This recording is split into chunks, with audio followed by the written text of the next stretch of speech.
The birth of the Nile civilization. The story of the Nile civilization begins with the river itself, a majestic ribbon of life, winding through an unforgiving desert. Long before the rise of pyramids or the reign of pharaohs, the Nile River carved its path through northeastern Africa, nurturing a fertile corridor amidst an arid and often hostile environment. As the lifeblood of one of the most iconic civilizations in human history, the Nile was not just a geographical feature, it was a force of transformation. Its annual flooding, predictable and generous, brought nutrient-rich silt that renewed the land, making it possible for early communities to settle, grow crops, and thrive in a land that otherwise offered little mercy.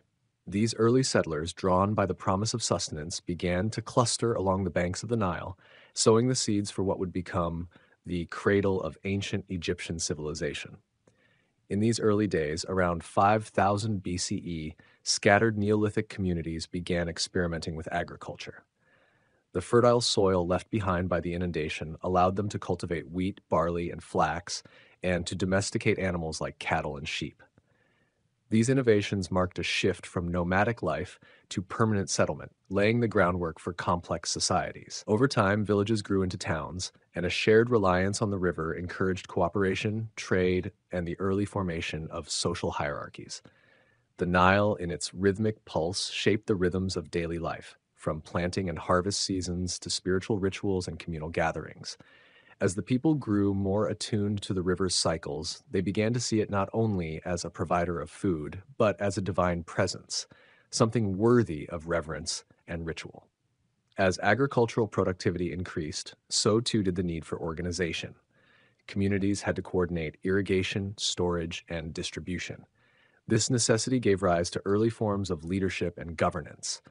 Elders and local chieftains oversaw water management and conflict resolution, and over time, these roles became more formalized. Writing, initially in the form of pictographs, began as a practical tool for recording grain inventories, tax collections, and labor obligations. These humble records would eventually evolve into hieroglyphics, the script that would define the Egyptian written tradition for millennia.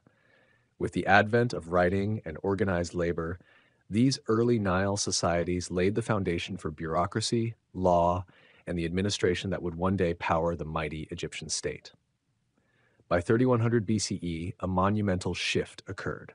The scattered chiefdoms of Upper and Lower Egypt were unified under a single ruler, Narmer, also known as Menes. This unification marked the birth of the First Dynasty and the official beginning of Pharaonic Egypt. The Nile, which had once nurtured small independent communities, now flowed through a unified kingdom under the divine rule of a pharaoh. The pharaoh was not just a political leader, but also a religious figure, seen as the earthly embodiment of the gods. His authority was absolute, and his role was to maintain ma'at, balance, and harmony in the land. This ideology, deeply rooted in the natural order of the Nile's cycles, would underpin Egyptian governance and cosmology for thousands of years. The birth of the Nile civilization also saw the emergence of monumental architecture. The surplus of food and the centralization of power allowed the mobilization of large labor forces. Great stone structures began to rise: tombs, temples, and eventually pyramids. These were not just architectural feats. They were expressions of spiritual and political power. They symbolized the permanence and divinity of the pharaoh's rule and the society's belief in an eternal afterlife. At the heart of it all was the Nile, the conveyor of stone blocks, the sustainer of the workers, and the spiritual artery linking the living with the divine. Temples lined the river's edge, mirroring the celestial order above and reinforcing the belief that life was an echo of divine rhythms. Trade flourished as boats moved up and down the river, carrying goods, ideas, and cultural practices. The Nile served as a natural highway, connecting distant regions and facilitating the exchange of resources such as gold from Nubia, cedar wood from Lebanon, and precious incense from Punt. This network of exchange enriched Egyptian society by bringing not only material wealth but also exposure to foreign technologies, religious ideas, and artistic influences. The river's reach extended far beyond its immediate banks, and the civilization it birthed stood at the crossroads of Africa and the ancient Near East. Religion was inseparable from life along the Nile. The gods were intimately linked to natural elements. Ra, the sun god, sailed across the sky and into the underworld only to be reborn each morning. Osiris, god of the afterlife, was closely associated with the Nile's regenerative power. The flooding of the river was not merely a seasonal event, it was a divine act, a renewal of life orchestrated by the gods. Temples became centers of both worship and economic activity, often managing vast estates and employing hundreds. Priests held considerable influence, interpreting divine will and overseeing rituals that ensured the Nile would continue to bless the land with its bounty. As the civilization matured through the Old Kingdom and into the Middle and New Kingdoms, the Nile remained central. It was both boundary and bridge, separating east from west, the land of the living from the land of the dead. Tombs were built on the west bank where the sun set, symbolizing the journey into the afterlife. The river's presence in everyday life was profound, from transportation and agriculture to mythology and medicine. Its constancy offered a sense of security in a world that could often feel chaotic. Even in times of political instability or foreign invasion, the Nile's waters flowed, anchoring Egyptian identity through the centuries. But the Nile's gifts were not without peril. Its very predictability could become a curse in times of drought or overly severe flooding. Famine, economic collapse, and political fragmentation often followed years of failed inundation. These natural crises tested the resilience of the state and the faith of the people. When the river failed, it was often interpreted as a sign of divine displeasure or political illegitimacy, further destabilizing the ruling authority. Yet, even in hardship, the Nile remained a sacred symbol, its eventual return to abundance celebrated as a divine restoration of balance. In the twilight centuries of ancient Egypt, as foreign powers like the Assyrians, Persians, Greeks, and eventually Romans took control of the land, the Nile still commanded reverence. Though the rulers changed, the river remained. Temples continued to be built, inscriptions still praised the life-giving flood, and rituals persisted in honor of the gods. The civilization that had arisen from its banks had spread its influence far beyond its borders, leaving a legacy in art, architecture, religion, and governance that continues to captivate the world to this day. The birth of the Nile civilization is, at its core, a testament to humanity's capacity for adaptation, cooperation, and reverence for the natural world. It reminds us that geography is not destiny, but a canvas upon which civilizations can inscribe their stories. What began as modest clusters of agrarian villages transformed over millennia into one of the most enduring and iconic civilizations in human history. The Nile did not just support Egypt, it was Egypt, its heart, its spine, its spirit. Through its waters flowed not just life, but identity, continuity, and a vision of eternity that would echo down the corridors of time. The Old Kingdom and Pyramid Age. The Old Kingdom of ancient Egypt, often referred to as the Age of the Pyramids, stands as one of the most iconic and awe-inspiring periods in the long and storied history of the Nile civilization.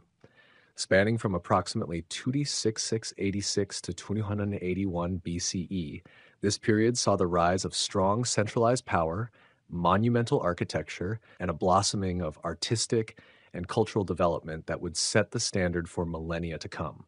It was during the Old Kingdom that Egypt transitioned from a series of regional rulers to a unified and centrally governed kingdom ruled by godlike pharaohs, and it was in this era that the pyramids, especially those at Giza, were constructed, standing as eternal symbols of ancient Egyptian greatness.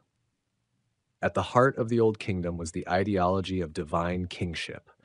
The pharaoh was not just a political leader, he was believed to be a living god, the earthly embodiment of Horus, and later associated with the sun god Ra.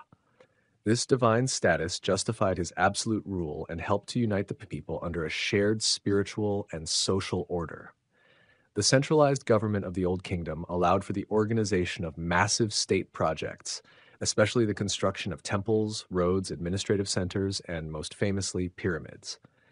These monumental structures were not only tombs but also powerful statements of religious belief, political authority, and technical skill. The Third Dynasty marks the beginning of the Old Kingdom and is best known for Djoser, one of the early pharaohs who commissioned the construction of the Step Pyramid at Saqqara. Designed by his architect Imhotep, this structure was revolutionary in its use of stone as a primary building material and its unprecedented scale. This six-step structure laid the groundwork for later pyramid building endeavors and demonstrated a clear shift toward monumentalism in royal funerary practices.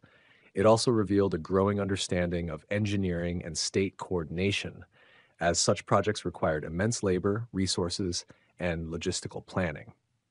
Following Djoser's reign, the Fourth Dynasty took pyramid building to new heights, literally and figuratively. It was during this period that the most iconic pyramids were built, including the Great Pyramid of Khufu at Giza, one of the seven wonders of the ancient world. This colossal structure, originally standing at over 146 meters, was constructed from millions of limestone blocks, each weighing several tons. The planning, labor, and mathematical precision required to create such a structure remain a source of wonder even today. Khufu's successors, Khafre and Menkaure, also built their own pyramids at Giza, flanked by grand mortuary temples and the mysterious Sphinx, which is often associated with Khafre's reign. The Old Kingdom's administrative system was highly structured and stratified. Below the pharaoh was a complex bureaucracy headed by a vizier, who acted as the chief administrator and overseer of all state affairs. Beneath him were officials responsible for specific regions or tasks, such as managing food supplies, labor forces, religious institutions, and tax collection. The efficient operation of this system ensured the smooth functioning of the state and enabled the kind of large-scale projects for which the Old Kingdom is renowned. Many of these officials and nobles were buried in mastaba tombs near the royal pyramids, indicating their close ties to the ruling class and their significant roles within society. Religion during the Old Kingdom was deeply woven into daily life and governance. The ancient Egyptians believed in a complex pantheon of gods and an elaborate afterlife, both of which required strict rituals and proper burial practices. The pyramids and their associated complexes were meticulously designed to ensure the pharaoh's safe passage into the afterlife and his transformation into a divine being who would continue to oversee and protect Egypt from beyond. The walls of these tombs were often decorated with spells, texts, and symbolic imagery intended to guide the soul through the perils of the underworld and into eternal life. These beliefs were not limited to royalty. Over time, similar rituals and beliefs extended to the elite classes as well. While the Old Kingdom is often celebrated for its artistic and architectural achievements, it was also a period of economic innovation and growth. Agriculture formed the backbone of the economy, heavily reliant on the Nile's annual flooding, which enriched the soil and allowed for bountiful harvests. Surpluses in grain and other agricultural products supported a growing population and enabled the specialization of labor, allowing more people to work in construction, administration, and craft production. Trade also expanded during this time, with evidence of interactions with neighboring regions such as Nubia, the Levant, and even distant areas from which exotic materials like cedarwood, lapis lazuli, and incense were imported. These goods were used in temples, tombs, and the homes of the elite, reinforcing their social status and the reach of Egypt's influence. Art and craftsmanship during the Old Kingdom reached levels of extraordinary sophistication. Sculptors, painters, and craftsmen produced works that adhered to a formal style, emphasizing symmetry, order, and idealized representations of the human form. Statues of pharaohs were carved from hard stone and posed in eternal stillness, symbolizing power and divine permanence. Wall paintings and carvings in tombs depicted scenes of daily life, agriculture, hunting, and religious rituals, offering a rich visual record of Old Kingdom society and beliefs. These artistic conventions remained influential throughout the history of ancient Egypt and became central to its visual culture. Despite its achievements, the Old Kingdom eventually began to show signs of strain. As time went on, the centralized power of the pharaoh began to erode. Local governors, known as nomarchs, began to assert more autonomy, often passing their positions hereditarily and building their own power bases in the provinces. This decentralization weakened the authority of the king and disrupted the flow of resources to the central government. Simultaneously, environmental challenges such as lower Nile floods may have led to agricultural shortfalls, contributing to economic hardship and social unrest. These stresses culminated in the collapse of the Old Kingdom and the onset of a period known as the First Intermediate Period, marked by political fragmentation, decline in monumental building, and loss of centralized control. The legacy of the Old Kingdom, however, endured far beyond its fall. Later dynasties looked back on this period as a golden age of divine kingship, monumental achievement, and cultural unity. The pyramids remain symbols of pharaonic power and divine favor, inspiring religious reverence and national pride. They also became objects of fascination for future generations, both within Egypt and far beyond its borders. Even today, they stand as enduring monuments to human ingenuity, ambition, and belief, testaments to a civilization that sought to immortalize itself in stone and succeeded. In the grand sweep of Egyptian history, the Old Kingdom represents both a pinnacle and a foundation.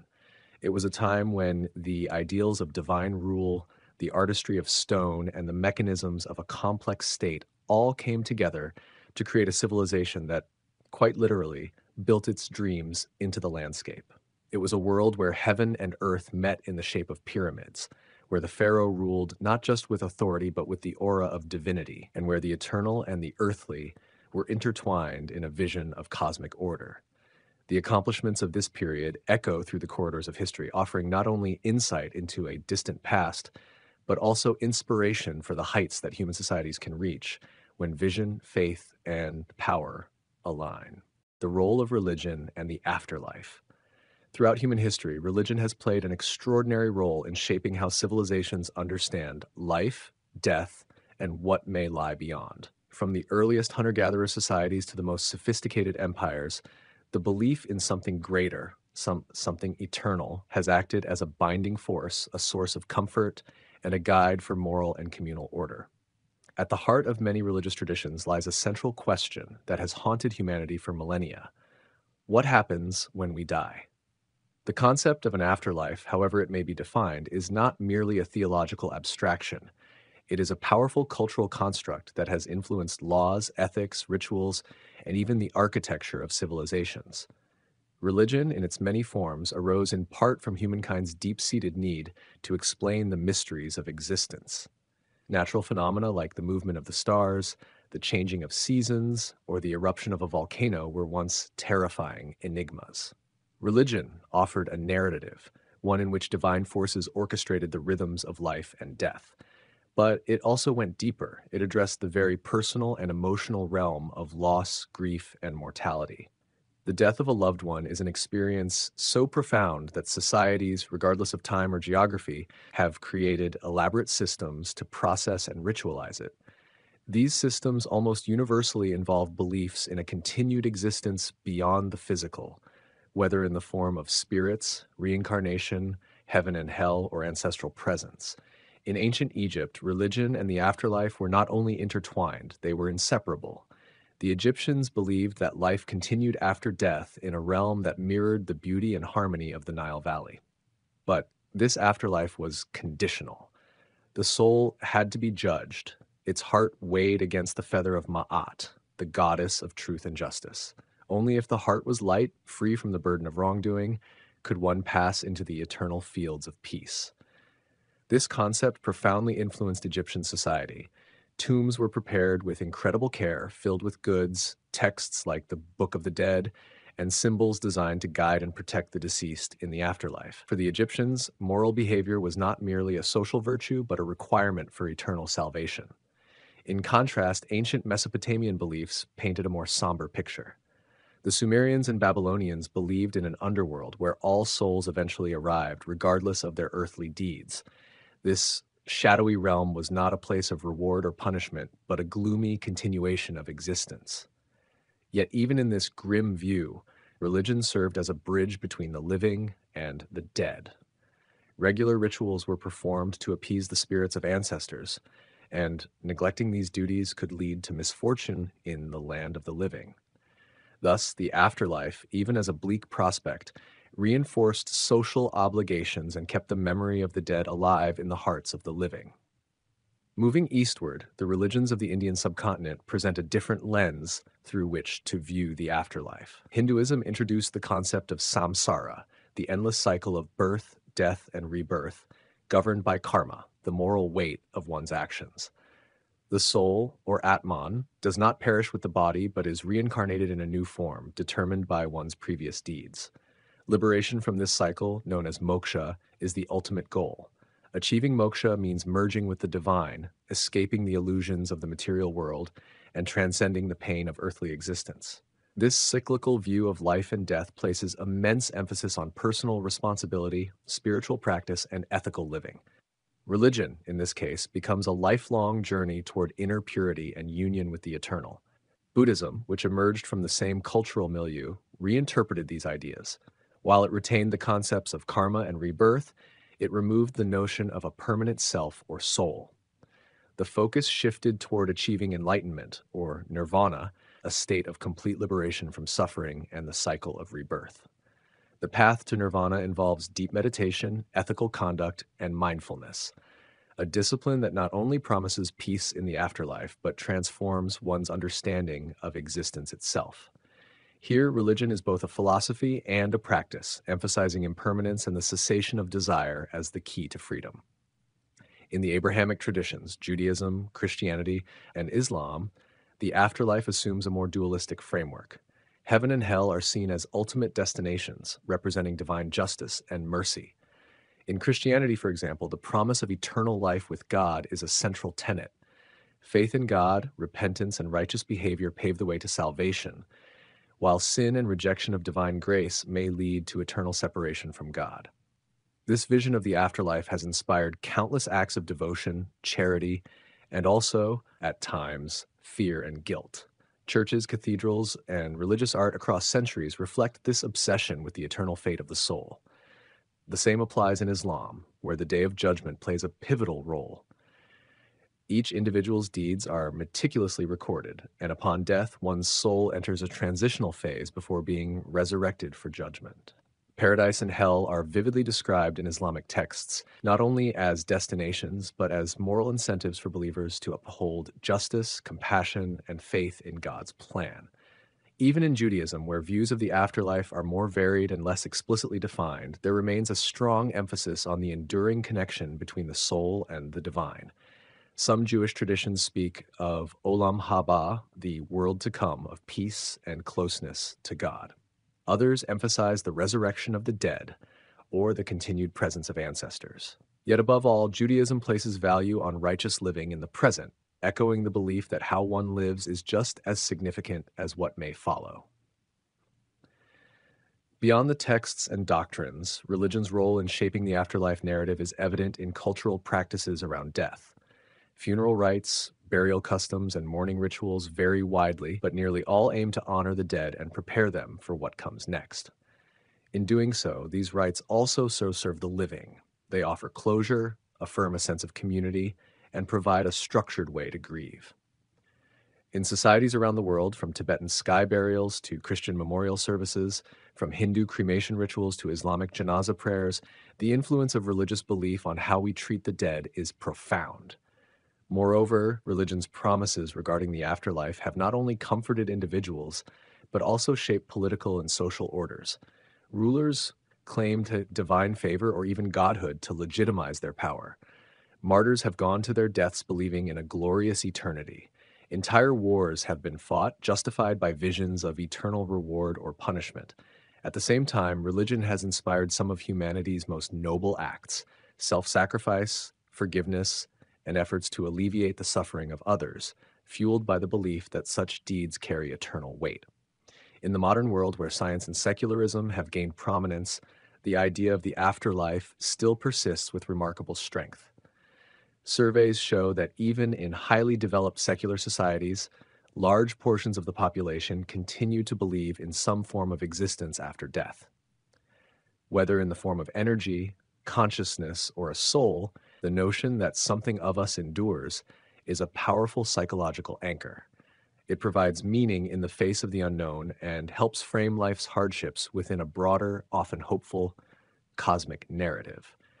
Interestingly, as traditional religious affiliations decline in some regions, new spiritual movements and philosophies are reinterpreting the afterlife. Some blend science and mysticism, imagining quantum souls or multiverse based continuations of consciousness. Others focus on near death experiences and the anecdotal accounts of those who claim to have glimpsed the beyond. While skeptics view these with caution, for many, they offer a kind of personalized faith, rooted not in scripture, but in experience and intuition. Ultimately, the role of religion in shaping beliefs about the afterlife reveals something deeply human, our yearning to transcend. Whether it is through divine union, reincarnation, paradise, or memory, we resist the idea of complete annihilation. We long for connection that persists beyond death, for our stories, our love, and our essence to continue in some form. Religion gives structure to this longing. It makes death a passage rather than a full stop. It gives moral shape to our actions and comforts us in grief. While doctrines may differ and symbols may shift, the underlying function remains consistent: to answer the unanswerable and to provide light in the face of life's greatest mystery. The First Intermediate Period. In the grand saga of ancient Egypt, few chapters are as mysterious, turbulent, and transformative as the First Intermediate Period. Often overshadowed by the towering monuments and central authority of the Old Kingdom or the cultural renaissance of the Middle Kingdom, this era stands as a complex mosaic of fragmentation, resilience, and eventual reunification. It was a time when central power waned, regional voices rose, and the Nile Valley experienced one of its most significant social and political shifts. Though often painted as a time of chaos and darkness, a closer look reveals a society in transition, adapting, evolving, and laying the groundwork for the renewal that would follow.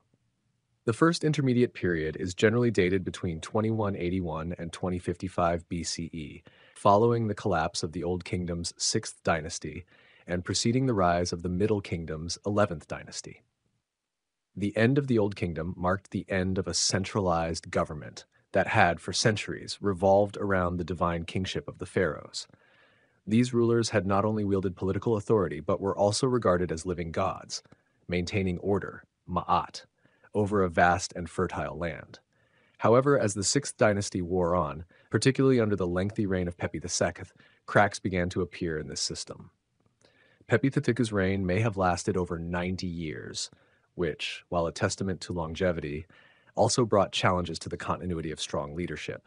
The sheer passage of time diluted the strength of succession, as many of the potential heirs died before the aging king. This prolonged reign weakened the central bureaucracy, and with no strong successor to assert control, the kingdom began to unravel. What followed was not an immediate collapse, but a gradual decentralization. Power began to shift away from the pharaoh and toward the regional nomarchs, provincial governors who had grown increasingly autonomous over time. These nomarchs, once administrative agents of the central government, started operating independently, controlling their local resources, militias, and infrastructure. As a result, Egypt transformed from a unified state into a patchwork of semi-independent regions, each with its own local rulers, priorities, and power dynamics. This transition was further exacerbated by a series of low Nile floods, which led to widespread famine, economic hardship, and social unrest. Agriculture, the backbone of the Egyptian economy, faltered. With the failure of crops came hunger, and with hunger came desperation. The central government, weakened and fragmented, could not mount a coordinated response. In this vacuum, regional leaders stepped in, not always out of ambition, but often out of necessity, to care for their people, defend their territories, and maintain order. This period of fragmentation saw the rise of two dominant centers of power: Heracleopolis in Lower Egypt and Thebes in Upper Egypt. These two cities would come to symbolize the political schism of the era, with rival dynasties staking their claims to kingship. The rulers of Heracleopolis, often identified as the 9th and 10th dynasties, attempted to carry on the traditions of the Old Kingdom, asserting legitimacy through royal titles and state rituals. However, their control was largely limited to Middle and Lower Egypt. Meanwhile, in the south, a new power emerged from the city of Thebes. Initially a minor player, the Theban rulers, later known as the 11th dynasty, gradually expanded their influence, positioning themselves as champions of reunification and divine order. These rival houses did not merely contest territory. They represented different visions for Egypt's future, different claims to divine favor, and different memories of a once unified past. The rivalry between Heracleopolis and Thebes was not always marked by open warfare, but tensions simmered beneath the surface. Skirmishes flared, alliances shifted, and over time, Thebes gained the upper hand. A key figure in this shift was Mentuhotep II of Thebes. Through a combination of military campaigns and political maneuvering, Mentuhotep eventually defeated the Heracleopolitan kings and reunified Egypt under a single rule, marking the end of the First Intermediate Period and the beginning of the Middle Kingdom. His triumph was not merely a military victory, it was a restoration of Ma'at, a reassertion of divine kingship, and a moment of national healing after generations of division. While the political narrative of this period often focuses on conflict and collapse, the cultural and social dynamics reveal a more nuanced picture. The weakening of central authority allowed for regional cultures to flourish in unprecedented ways. Art, literature, and local architecture developed distinctive styles that deviated from the rigid canon of the Old Kingdom. Tombs from this period, especially in provincial areas, show a remarkable diversity of artistic expression. Local rulers commissioned works that emphasize their personal achievements, their relationships with local deities, and their roles as protectors and providers. This decentralization of culture resulted in a democratization of art. No longer confined to the pharaoh's court, creativity found new life in the provinces. Literature, too, took on a new tone. The First Intermediate Period saw the rise of a genre known as pessimistic literature, which reflected the anxieties and uncertainties of the time. Texts like The Admonitions of Ipuwer and The Prophecy of Neferti depict a world turned upside down, where social norms are inverted, the poor become rich, and chaos reigns. These texts are not merely laments, they serve as philosophical reflections on the nature of order, justice, and human responsibility. They reveal a society grappling with profound change, seeking to make sense of suffering and yearning for stability. Such works laid the intellectual foundation for the ideological renaissance of the Middle Kingdom. Religious life during this era also underwent subtle yet significant transformations. With the weakening of royal cults and the diminished presence of the pharaoh as a divine intermediary, local temples and priesthoods gained greater influence. The gods of regional towns rose in prominence, and personal piety, direct relationships between individuals and their gods, became more visible in texts and practices. Funerary practices adapted as well, with more people gaining access to previously elite rites and objects.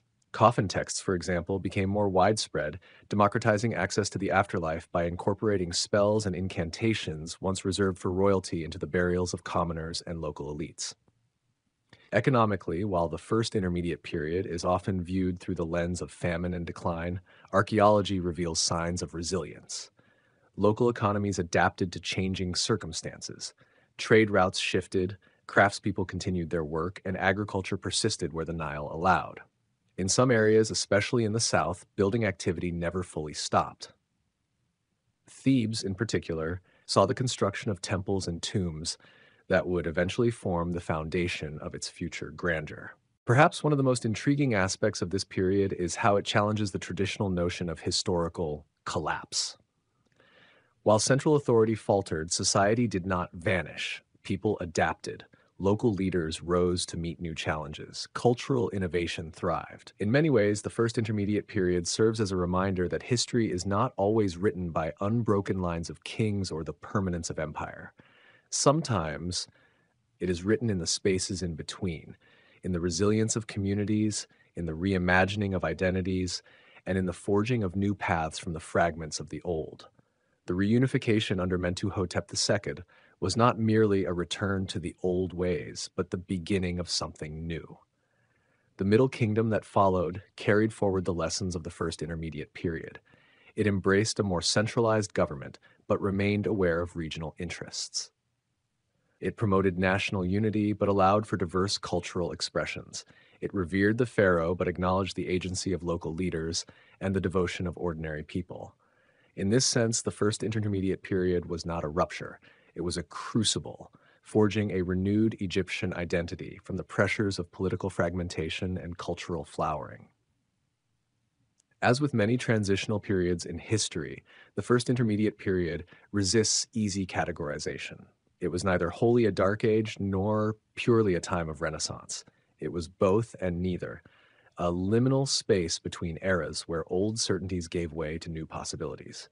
It invites us to look beyond the traditional markers of greatness, monuments, kings, and centralization, and to consider the quieter, subtler forces that shape civilizations. It challenges us to see change not as failure, but as a natural, even necessary part of historical evolution. The echoes of this period continued to resonate long after its end. The Middle Kingdom's scribes remembered the first intermediate period not only as a time of suffering, but also as a moral lesson, a warning about the dangers of disunity and the fragility of order. They wrote about it not to condemn the past, but to understand it, to draw inspiration from the resilience of those who had endured it, and to forge a new path forward. In their eyes, the first intermediate period was a mirror, a reflection of both human vulnerability and the enduring capacity for renewal. Today, as we study this complex chapter of Egyptian history, we do so not with judgment, but with curiosity. The archaeological record continues to expand, offering fresh insights into the daily lives, beliefs, and adaptations of the people who lived through this time. Their stories, once buried beneath layers of sand and silence, are emerging once more, reminding us that even in the midst of uncertainty, life goes on. Fields are tilled, children are raised, prayers are spoken, and the human spirit persists. The first intermediate period stands, therefore, as more than just a pause between greatness. It is a story of transformation, of loss and recovery, of division and healing, of chaos and creativity. It teaches us that history is not always linear, that decline does not mean disappearance, and that from the ashes of one era, the seeds of another are often sown. It is a testament to the enduring strength of a civilization that, even in its moments of greatest upheaval, never ceased to dream of unity, stability, and the eternal rhythm of the Nile. As the Middle Kingdom took root, the memory of the first intermediate period did not fade. Instead, it became woven into Egypt's national consciousness as both a cautionary tale and a wellspring of wisdom. The scribes and philosophers of the Middle Kingdom, especially those in the royal court, often referred back to the turmoil of this earlier age to underscore the importance of strong, just leadership. Kingship was no longer taken for granted as a divinely immutable truth. It had to be earned, proven through action and responsibility. Mentuhotep II, in reuniting Egypt, had to do more than reclaim territory. He had to reforge the very idea of what it meant to rule. And that redefinition bore the fingerprints of the first intermediate period. Even as order was reestablished, Egypt's rulers remained deeply aware of the challenges posed by regional autonomy. No longer could a pharaoh simply assume loyalty from the provinces. Instead, a more nuanced relationship emerged between the central government and the local authorities. The balance had shifted. The scars of decentralization had taught the ruling elite that outright neglect of the provinces would only breed discontent and fragmentation once more. As a result, many of the strategies and policies of the Middle Kingdom sought to build bridges between the center and the periphery through strategic marriages, temple patronage, administrative reforms, and the symbolic reinforcement of unity in both art and architecture. One might wonder how ordinary Egyptians perceived this turbulent age. While the grand political movements are often documented in inscriptions and tombs of the elite, the voices of everyday people echo more subtly in the archaeological record. In household remains, pottery fragments, burial practices, and the modest grave goods of small communities, we see signs of resilience. Families continued to honor their ancestors, communities maintained agricultural cycles, and local traditions endured. In many cases, these practices became more localized, adapting to the absence of royal oversight. In doing so, they fostered a sense of identity that was rooted in the local landscape, rivers, deities, and customs that were intimately tied to specific regions. These community bonds would become invaluable during times of hardship. Local leaders, not distant pharaohs, were the ones who organized grain distribution during poor harvests, who defended against raiders or political rivals, and who upheld religious festivals that brought solace to the people. This dynamic blurred the lines between political and spiritual leadership, giving rise to figures who were both priest and governor, warrior and mediator. Their tombs, many carved into rock cliffs and adorned with vivid scenes, tell stories of negotiation, diplomacy, and resourcefulness. Though these men and women may not have ruled kingdoms, they sustained lives, protected traditions, and left legacies of stability amidst disorder. In many ways, the cultural blossoming of this time reflected a deepening introspection within Egyptian society. With the loss of a stable center came a turning inward, a reevaluation of values and beliefs. The proliferation of coffin texts during this period is a perfect example. These spells and incantations, once the exclusive privilege of kings, began appearing in the burials of non-royal individuals.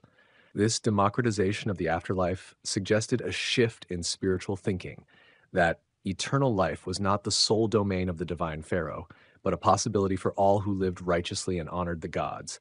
It was a quiet revolution in religious thought, one that expanded the spiritual horizons of the average Egyptian and subtly undermined the absolutism of past religious hierarchies. And still, even in decline, Egypt did not forget its legacy. The architectural efforts of the Heracleopolitan kings, while more modest than the Old Kingdom pyramids, still reflected a desire to connect with the past. They built temples and monuments that echoed earlier styles, reaching back in time even as the present faltered.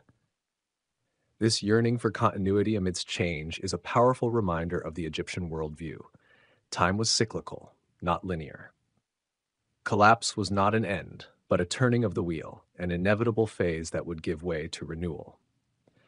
The role of Thebes during this resurgence cannot be overstated. Emerging as a cultural and spiritual powerhouse, Thebes would later become synonymous with Egyptian grandeur. Its rise during the first intermediate period laid the foundation for what it would become, a city of temples, kings, and religious significance.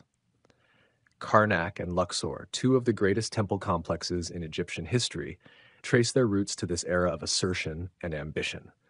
What began as a regional power base during a fragmented time would evolve into the heart of a revitalized Egypt. Moreover, the military innovations and tactical flexibility developed during this time would serve future dynasties well. In a land no longer protected by the illusion of eternal order, warfare became more localized and strategic. Small-scale conflicts honed the skills of regional militias. Sieges, ambushes, and territorial skirmishes became common, requiring new levels of tactical coordination and command. These experiences shaped the generals and warriors of the Middle Kingdom, whose disciplined forces would later project Egyptian influence far beyond the Nile Valley. The first intermediate period also marked the beginning of more intimate relationships with neighboring regions. As Egypt fractured, its borders became more porous. Nubian incursions in the south, Libyan movements in the west, and incursions from the Sinai Peninsula all increased. While this brought conflict, it also brought contact. New goods, new ideas, and new peoples entered Egypt's sphere. Trade never fully ceased during this time, and evidence suggests that even amid internal turmoil, long-distance exchange persisted. Cedar wood from Lebanon, precious stones from the eastern desert, and incense from Punt found their way into Egypt, sometimes through royal networks and sometimes through independent regional actors. In a deeper philosophical sense, the first intermediate period forced Egypt to confront the fragility of its social contract. The grand illusion of eternal harmony, so carefully cultivated by Old Kingdom ideology, was shattered. In its place, a more grounded, perhaps more human worldview emerged. The world was still divinely ordered, yes, but that order required care, effort, and vigilance. The gods could not be relied upon to maintain Ma'at alone. Human beings, especially those in power, had a duty to uphold justice and balance. This reimagined relationship between humanity and the divine would echo through the Middle Kingdom and beyond, informing temple rituals, legal reforms, and even royal propaganda. In the final measure, the first intermediate period was not a historical accident or an unfortunate break between golden ages. It was an essential chapter in the Egyptian story, a time when society tested its limits, rediscovered its roots, and found new ways to flourish. It was a crucible that tempered Egypt's spirit, preparing it for the glories to come.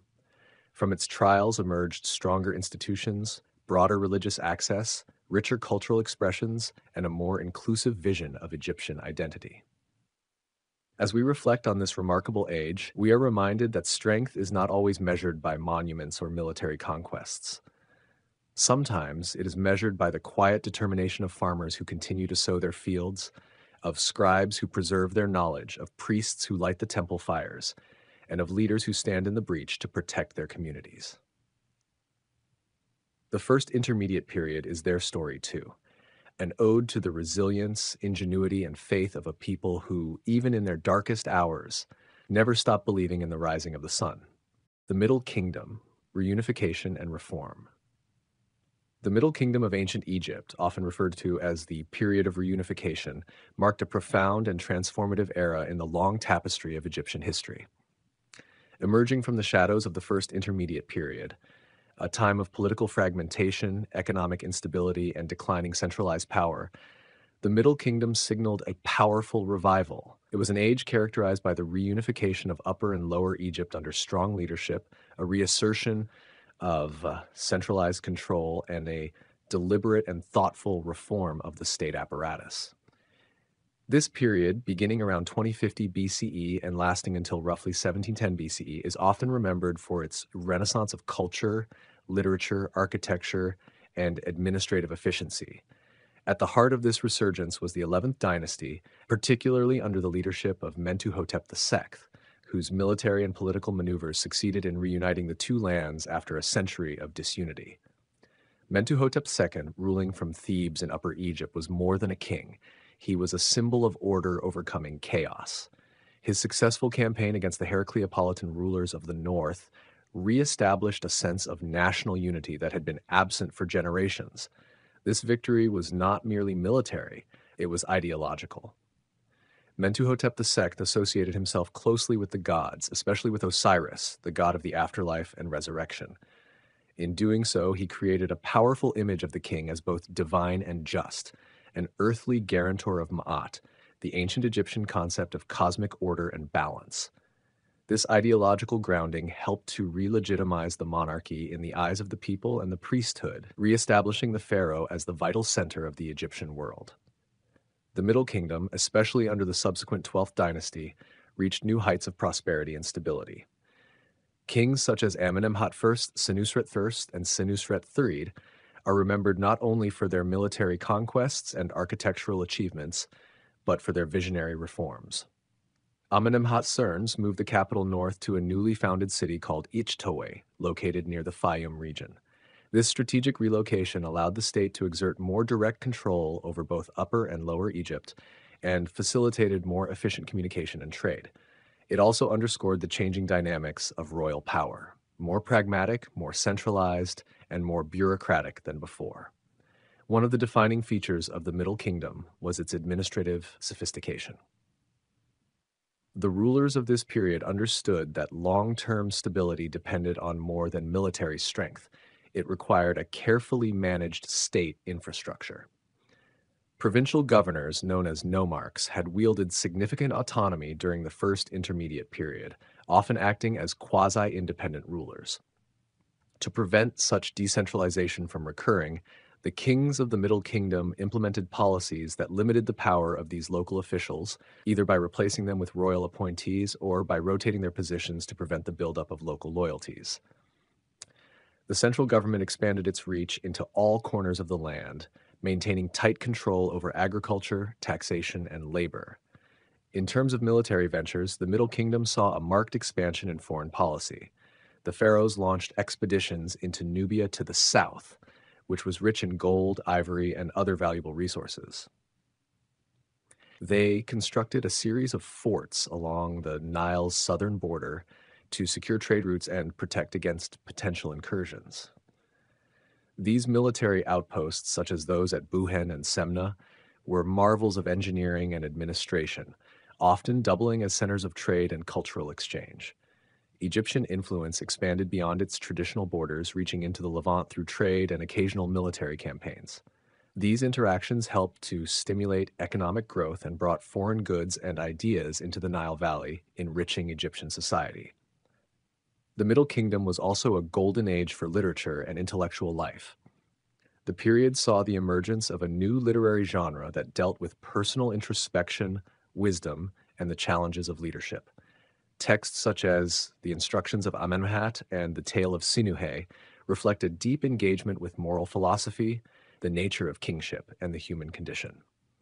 These works, often composed in beautifully stylized Middle Egyptian, demonstrate the increasing complexity of Egyptian thought and the elevation of literature as a central cultural pillar. They were not only artistic expressions but served as educational tools for scribes and officials in training, shaping the ethical and administrative ideals of the elite. Religious developments during the Middle Kingdom were equally profound. The cult of Osiris grew in popularity, and the afterlife became more democratized. While in earlier periods the privilege of an elaborate afterlife had been mostly reserved for royalty and the elite, the Middle Kingdom saw an expansion of these beliefs to include common people. Tombs from this era, even those belonging to non-royals, often included elaborate burial goods, inscriptions, and spells from the emerging coffin texts, which were successors to the pyramid texts of the Old Kingdom. This shift indicates a broader and more inclusive religious landscape, reflecting changes in social structure and theological thought. Architecture during the Middle Kingdom took on new forms and functions. Although pyramid building continued, the scale and style evolved. Amenemhat III's pyramid at Hawara, for example, was part of a complex that included a labyrinthine mortuary temple described by classical authors as one of the wonders of the ancient world. Monumental building projects extended to temples, administrative centers, and fortifications, showcasing not only technical skill but a new architectural vision that was more practical and regionally integrated. The use of mud brick alongside stone construction allowed for faster and more flexible building, especially in areas that required rapid development or rebuilding. Agricultural innovation was also a hallmark of this era. The Fayum region became a focal point for land reclamation projects where large tracts of previously unused land were converted into fertile farmland through canal systems and drainage efforts. These initiatives helped to boost food production, stabilize the economy, and support population growth. The ability of the Middle Kingdom administration to organize and mobilize labor for such projects is a testament to the effectiveness of their governance and the loyalty of the population. Despite its achievements, the Middle Kingdom was not without challenges. Internal dissent occasionally flared, and succession disputes posed threats to stability. Over time, the authority of the central government began to erode, especially during the later years of the 13th dynasty, which saw a rapid turnover of rulers and increasing fragmentation. The power vacuum allowed for the rise of the Hyksos in the north, Asiatic settlers who eventually established their own rule over parts of Egypt, ushering in the Second Intermediate Period. Yet even as political unity faltered, the legacy of the Middle Kingdom endured. Its administrative structures, literary canon, and cultural ideals laid the foundation for later periods of Egyptian greatness, particularly the New Kingdom. The careful balance between centralized authority and local governance, the emphasis on just rule and moral leadership, and the flowering of cultural expression remained touchstones for future generations. In many ways, the Middle Kingdom was a renaissance, a deliberate effort to restore what had been lost, but also to innovate, reform, and push the boundaries of what Egypt could become.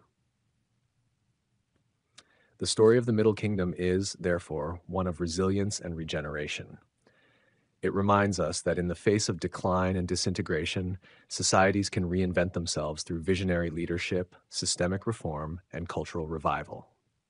The pharaohs of this period were not merely restorers of a lost golden age, they were architects of a new vision for Egypt, one that embraced both its glorious past and the possibilities of a more integrated, more thoughtful future. Through their efforts, the Middle Kingdom shone brightly as one of the most enlightened periods in the long, remarkable journey of ancient Egypt. The power of Egyptian bureaucracy. In the grand narrative of ancient Egypt, much is said about its towering pyramids, enigmatic gods, and powerful pharaohs, but beneath these symbols of majesty lay an equally monumental achievement: its bureaucracy. The power of Egyptian bureaucracy was not just a byproduct of civilization, it was the engine that kept the colossal state running with remarkable precision for thousands of years. It was the silent force behind the construction of the pyramids, the collection of taxes, the distribution of grain, and the administration of justice. It ensured that even in the vast stretches of desert and over the course of multiple dynasties, Egypt could maintain order, prosperity, and continuity. At its core, the bureaucracy of ancient Egypt was a sophisticated system of governance that evolved to manage the complexities of a growing and diverse state. From the Nile Delta in the north to the cataracts in the south, the officials of the state maintained a meticulous grip over land, labor, and law. It was an intricate machine composed of scribes, overseers, tax collectors, temple administrators, and provincial governors, all operating under a strict hierarchy that radiated from the pharaoh at the top. While the pharaoh was the divine ruler, it was through this vast web of civil servants that his will was enacted and his policies transformed into action. The training ground and heart of this administrative powerhouse was the scribe. Without scribes, there would have been no records, no legal documents, no tax rolls, and no communication across provinces. These highly educated men were the backbone of the bureaucracy, trained in special schools from a young age to master the art of writing and arithmetic. They were entrusted with the delicate task of record keeping, everything from crop yields and census data to judicial decisions and religious rituals. In a world where writing was sacred and knowledge meant power, scribes held a respected, sometimes elite position in society. Their ability to navigate the labyrinth of hieroglyphs and document the daily workings of the state made them indispensable to the functioning of Egypt's complex administrative apparatus. Beyond the scribes, the role of viziers was pivotal in the machinery of governance. Acting as the pharaoh's chief deputy, the vizier was often considered the second most powerful man in the kingdom. He was the master organizer, the overseer of everything from treasury management to irrigation projects, from legal courts to construction efforts. Each vizier had to ensure that justice was upheld and that laws were implemented consistently. It was through this office that the king's authority was both centralized and diffused throughout the kingdom. In many ways, the vizier was the linchpin of Egyptian bureaucracy, balancing divine authority with the practical demands of administration. The structure of Egyptian bureaucracy was further strengthened by its division into regional zones called nomes, each governed by a nomarch. These provincial officials functioned like governors and were responsible for overseeing their region's contribution to the central state. They collected taxes, maintained order, and supervised agricultural activities, reporting back to the central government. During periods of strong centralized rule, the nomarchs acted as loyal functionaries of the state. However, in times of weakened central authority, some nomarchs accumulated considerable power and acted more like independent rulers. This ebb and flow of regional versus centralized power was a recurring theme in Egyptian history and a reflection of the bureaucracy's dual nature, as both a cohesive system and a potential source of fragmentation. The temples, too, played a critical role in Egypt's bureaucratic landscape. Far from being merely centers of worship, temples were powerful economic and administrative entities. They controlled vast estates, employed thousands of workers, and collected offerings and tributes. Temple priests kept meticulous records of economic transactions and often acted as local administrators in their own right. The temple's bureaucratic reach was so extensive that they sometimes rivaled the power of the royal government itself, particularly in the later periods of Egyptian history. This overlapping of religious and state functions created a unique form of governance where sacred duty and civil responsibility were deeply intertwined. Taxation was another vital pillar of Egyptian bureaucracy. In a largely agrarian society, the wealth of Egypt depended on the successful cultivation of the Nile's fertile banks. Tax collectors were dispatched throughout the land to measure harvests and levy dues in the form of grain, livestock, and labor. These resources fueled the state's major projects, from temple construction to military campaigns, and also supported a standing class of bureaucrats. The famous scene from the tomb of Rekhmir, depicting the collection of taxes and the punishment of delinquents, is a vivid testament to how seriously taxation was regarded. These fiscal policies required not only a detailed knowledge of local conditions, but also a network of trustworthy officials who could implement state policies with fairness, or sometimes with force. The administration also relied heavily on standardization and regulation. Egyptian bureaucracy introduced weights and measures, legal standards, and calendrical systems that ensured the uniformity of governance across a vast and diverse territory. The bureaucrats' ability to standardize time itself through a complex calendar of festivals, agricultural cycles, and religious observances ensured that the entire kingdom operated in sync. It allowed officials in Thebes to coordinate activities with those in Memphis and ensured that temple rituals were held at the right times across the nation. One of the most remarkable achievements of Egyptian bureaucracy was its role in monumental architecture. The construction of pyramids, temples, obelisks, and massive statues was not just an expression of divine power, it was a logistical triumph of bureaucratic planning. Organizing tens of thousands of laborers, acquiring materials from distant quarries, and ensuring the consistent delivery of food and supplies over years or even decades required meticulous coordination.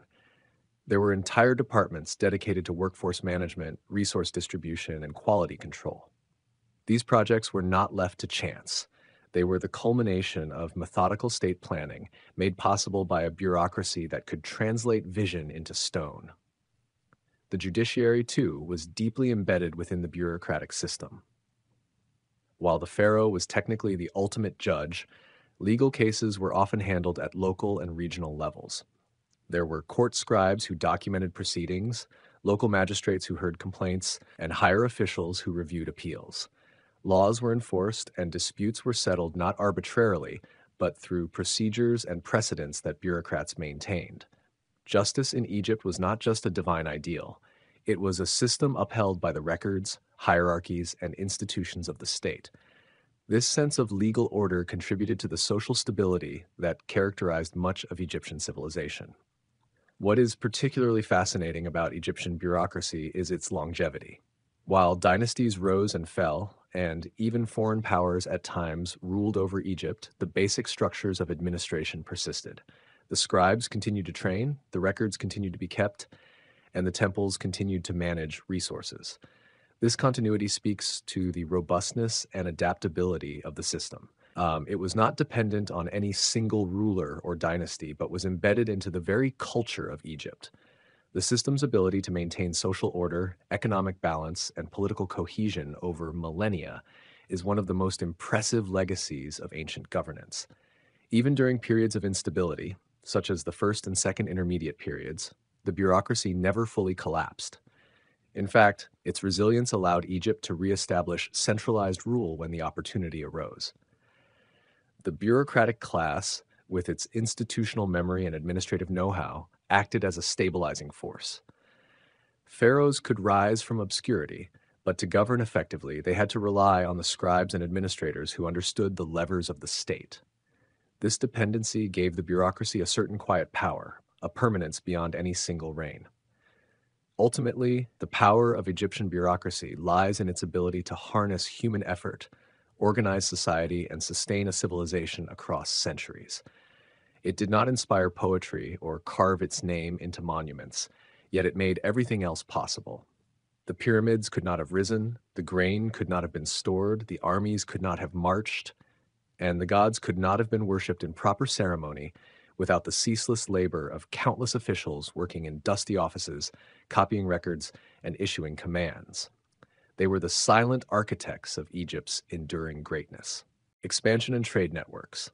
Throughout history, the expansion of civilizations has often gone hand in hand with the development of intricate trade networks that not only facilitated economic growth, but also shaped cultures, politics, and social structures across vast regions. Expansion and trade are inherently intertwined processes. As societies grew in ambition and capacity, they reached beyond their borders not only for conquest, but also for exchange, seeking resources they lacked, establishing routes of communication, and forging connections that would leave lasting imprints on human history. This intricate dance between expansion and trade can be seen in nearly every major civilization, from the earliest city-states of Mesopotamia to the far-reaching empires of Rome, China, and beyond. These networks were not just conduits for material goods, but also for ideas, technologies, religions, and even diseases, transforming the trajectory of entire continents over time. In the earliest days of organized civilization, expansion was often limited to local regions, and trade occurred between neighboring communities. However, as technological advancements such as the wheel, the sail, and domesticated pack animals emerged, so too did the ability to expand over greater distances. Mesopotamian city-states, for instance, engaged in long-distance trade with regions as far as the Indus Valley, exchanging goods such as lapis lazuli, timber, and grain.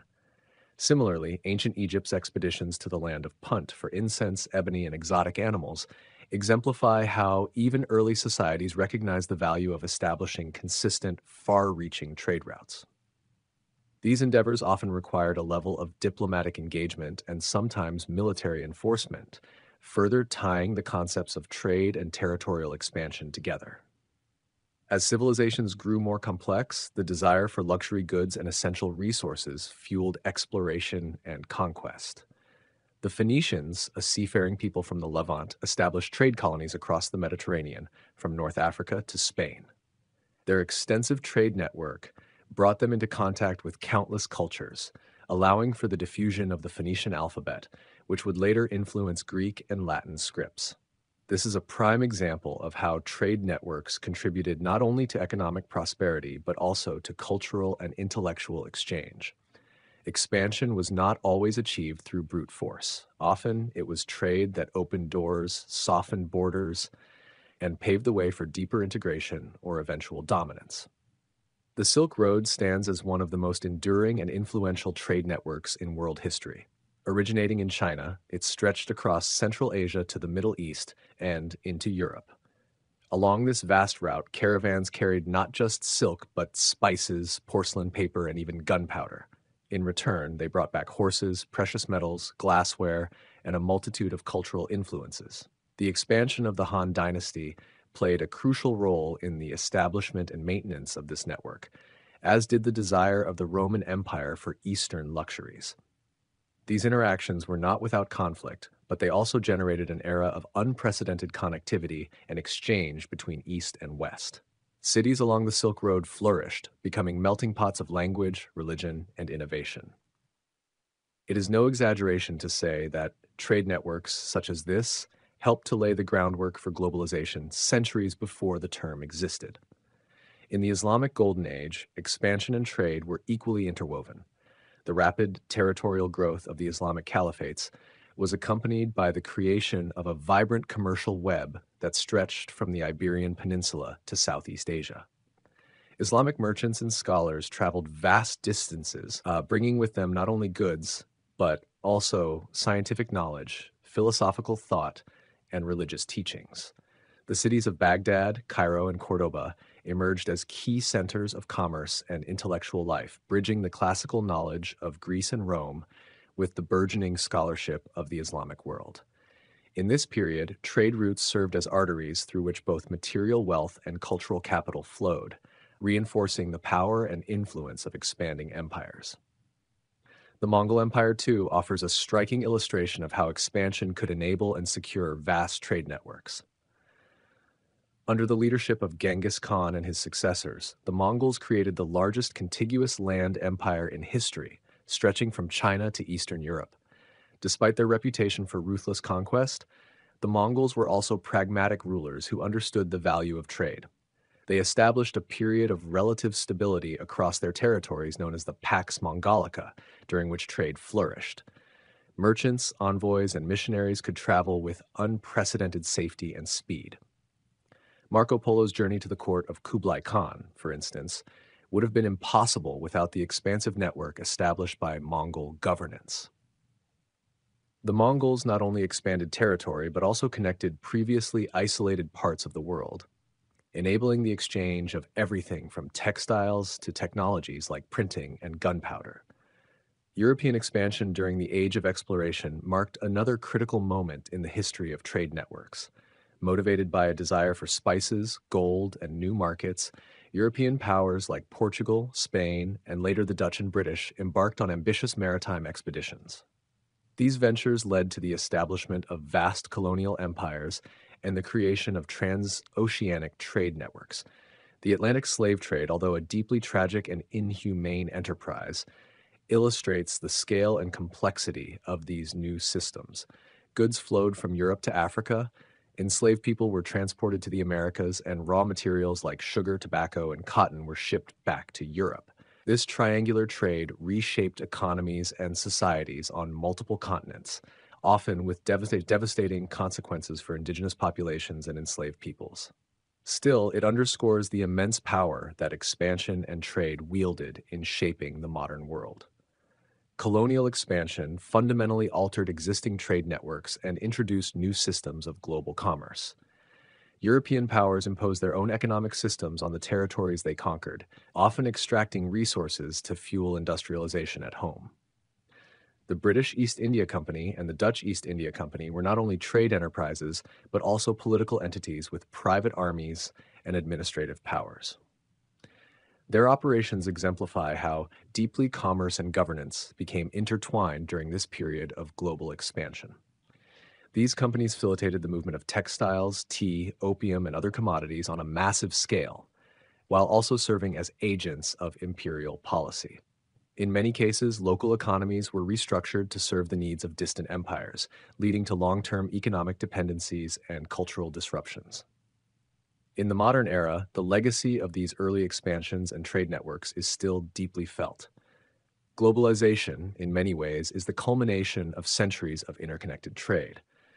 The rise of international institutions, multinational corporations, and digital marketplaces can all trace their origins to the foundational systems built by earlier empires and explorers. Container shipping, air freight, and instant electronic communication have drastically accelerated the speed and scale of trade, but the underlying principle remains the same. Expansion, whether territorial, technological, or ideological, drives trade, and trade in turn facilitates further expansion. However, with these advancements have come new challenges. Economic interdependence has created vulnerabilities, as seen in disruptions caused by global pandemics or conflicts. The exploitation of labor, environmental degradation, and the erosion of local cultures are all issues rooted in the same dynamics that once made trade so powerful. Yet, trade also presents opportunities for collaboration, innovation, and mutual growth.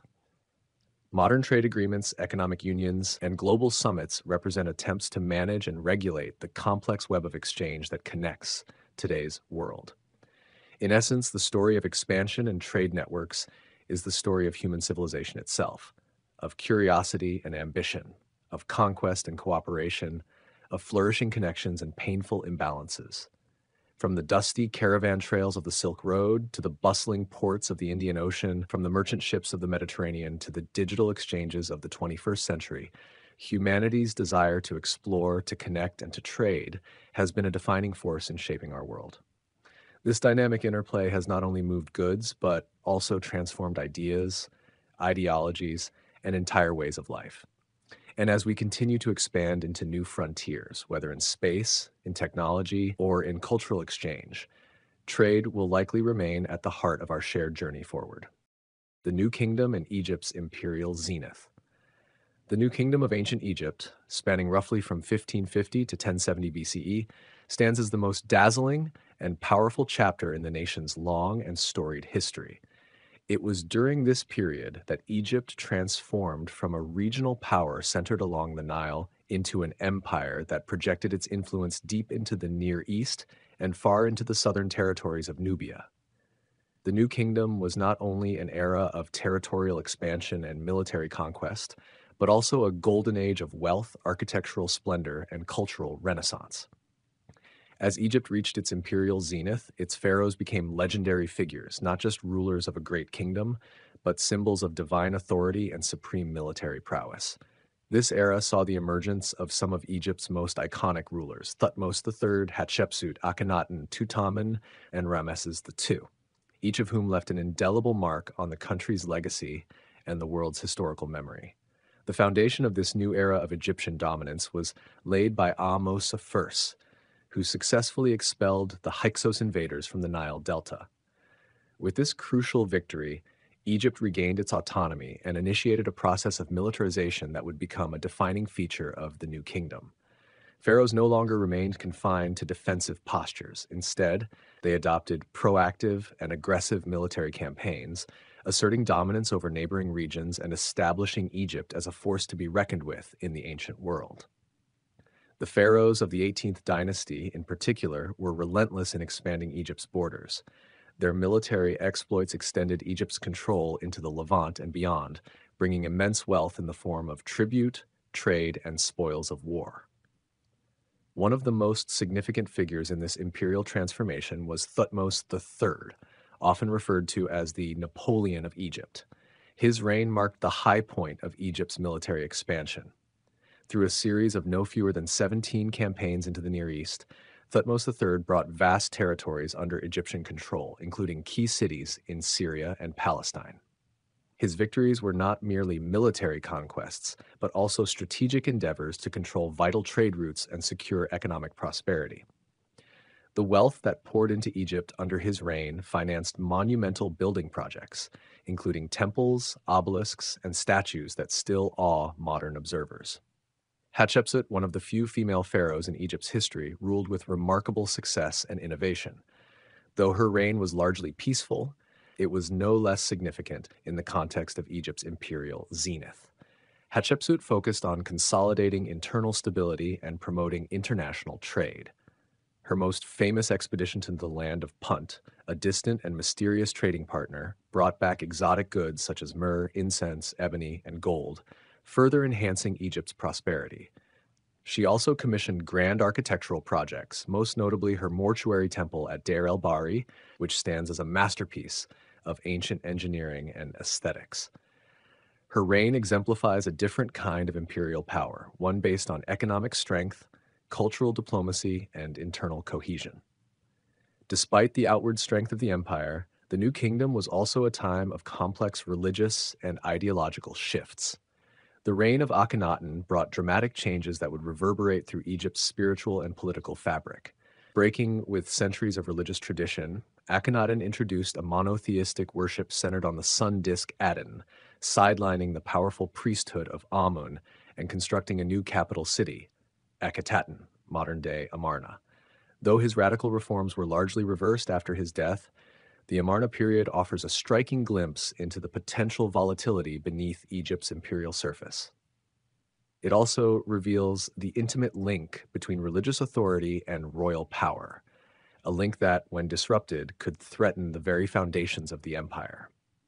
The subsequent rulers of the 18th and 19th dynasties sought to restore the old order and reinforce Egypt's image as a unified and invincible power. Tutankhamun, the boy king, though not politically influential in life, became a symbol of Egyptian splendor in death, thanks to the discovery of his nearly intact tomb in the 20th century. His reign marked the return to the traditional pantheon of gods and the reestablishment of the capital at Thebes, signaling the end of the Amarna interlude. Pharaohs who followed, such as Seti I and Ramesses II, recommitted to the ideals of imperial strength, religious orthodoxy, and monumental grandeur. Ramesses II, known as Ramesses the Great, is perhaps the most celebrated of all Egyptian pharaohs. His reign, which lasted over 6 decades, represented the absolute pinnacle of Egypt's imperial and architectural achievements. Ramesses II led massive military campaigns against the Hittites, the Libyans, and various other adversaries, most famously at the Battle of Kadesh.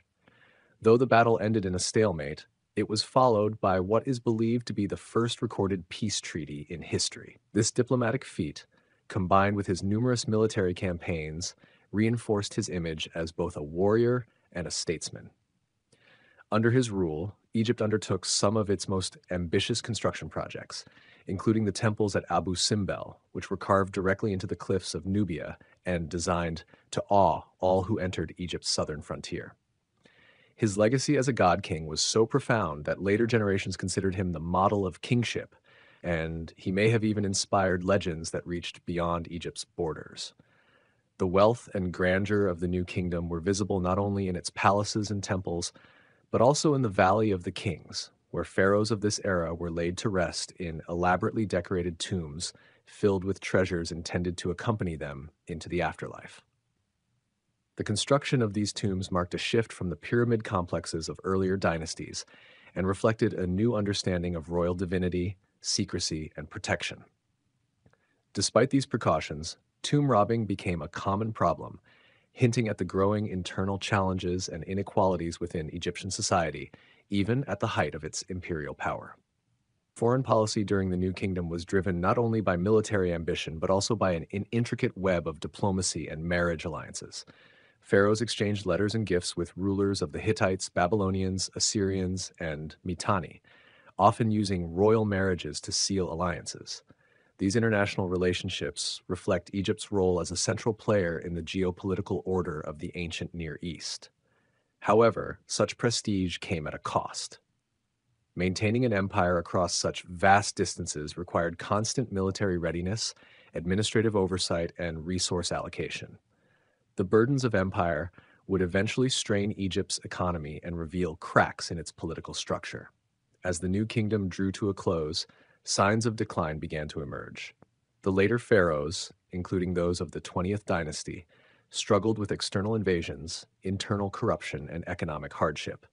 The threat of the Sea Peoples, a mysterious confederation of maritime raiders, culminated in a series of conflicts that further drained Egypt's resources and weakened its grip on foreign territories. The once mighty empire began to contract, losing its possessions in Asia and experiencing domestic unrest. The religious establishment, particularly the priests of Amun in Thebes, grew increasingly powerful and autonomous, challenging the authority of the pharaoh and signaling the fragmentation of centralized rule. By the end of the New Kingdom, Egypt was no longer the dominant imperial force it had once been. The unity and splendor that had defined the era gave way to division and instability. Yet the legacy of the New Kingdom endured. Its art, architecture, literature, and monumental inscriptions immortalized an age of unprecedented power and glory. The great temples of Karnak and Luxor, the towering statues of Ramesses II, and the richly decorated tombs of the Valley of the Kings continue to captivate the imagination of the world. The New Kingdom remains a testament to what ancient Egypt could achieve at the height of its power, a civilization that once stood at the crossroads of history as a beacon of human achievement, ambition, and majesty. As the golden age of the New Kingdom faded, the signs of decline became increasingly impossible to ignore. Egypt, once the uncontested master of an empire stretching from the fourth cataract of the Nile in the south to the borders of Anatolia in the north, began to crumble under the weight of its own achievements.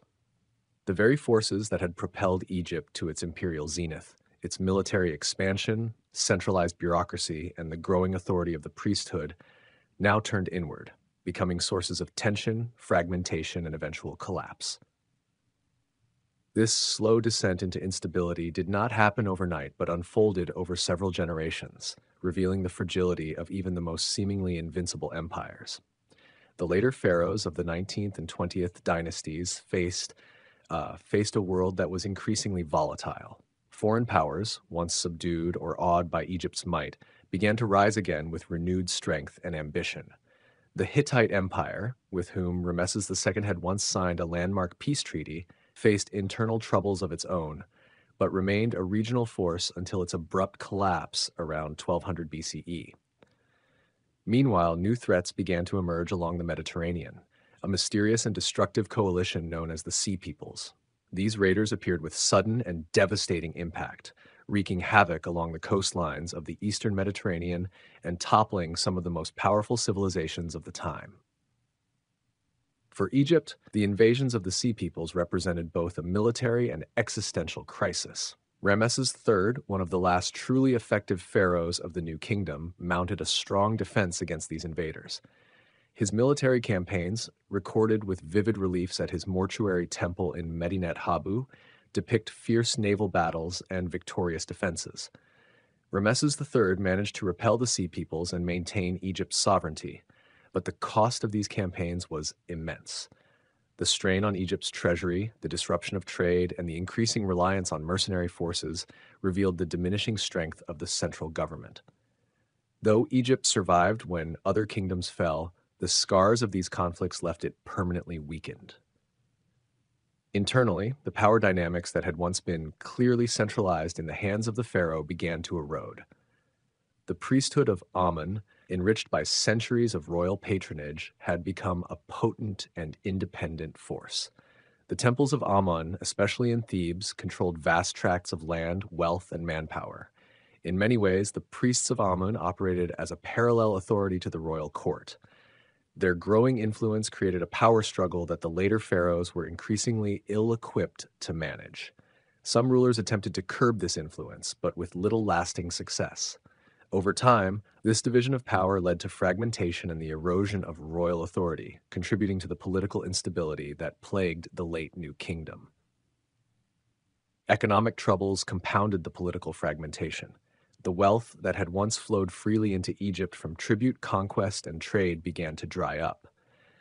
The administration, which had grown bloated and corrupt, struggled to maintain efficiency and oversight across the kingdom. Grain shortages, inflation, and labor unrest became more common. In one of the most telling signs of decline, the artisans working in the royal necropolis at Deir el Medina staged a series of strikes, the earliest recorded labor strikes in history, due to delayed payments of food rations.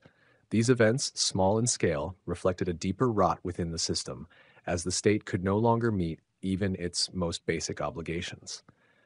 The tombs in the Valley of the Kings, once secure resting places for divine rulers, were no longer safe from desecration. Tomb robbing became rampant, often perpetrated by those within the government or temple system who had access and knowledge of their contents. Investigations and trials were held and punishments meted out, but the prevalence of these crimes revealed a society in moral and administrative decline. The divine aura that once surrounded the pharaohs was fading, replaced by a more pragmatic and desperate populace struggling to survive amid failing systems. The final rulers of the New Kingdom, including the last pharaohs of the 20th dynasty, were increasingly symbolic figures rather than effective sovereigns.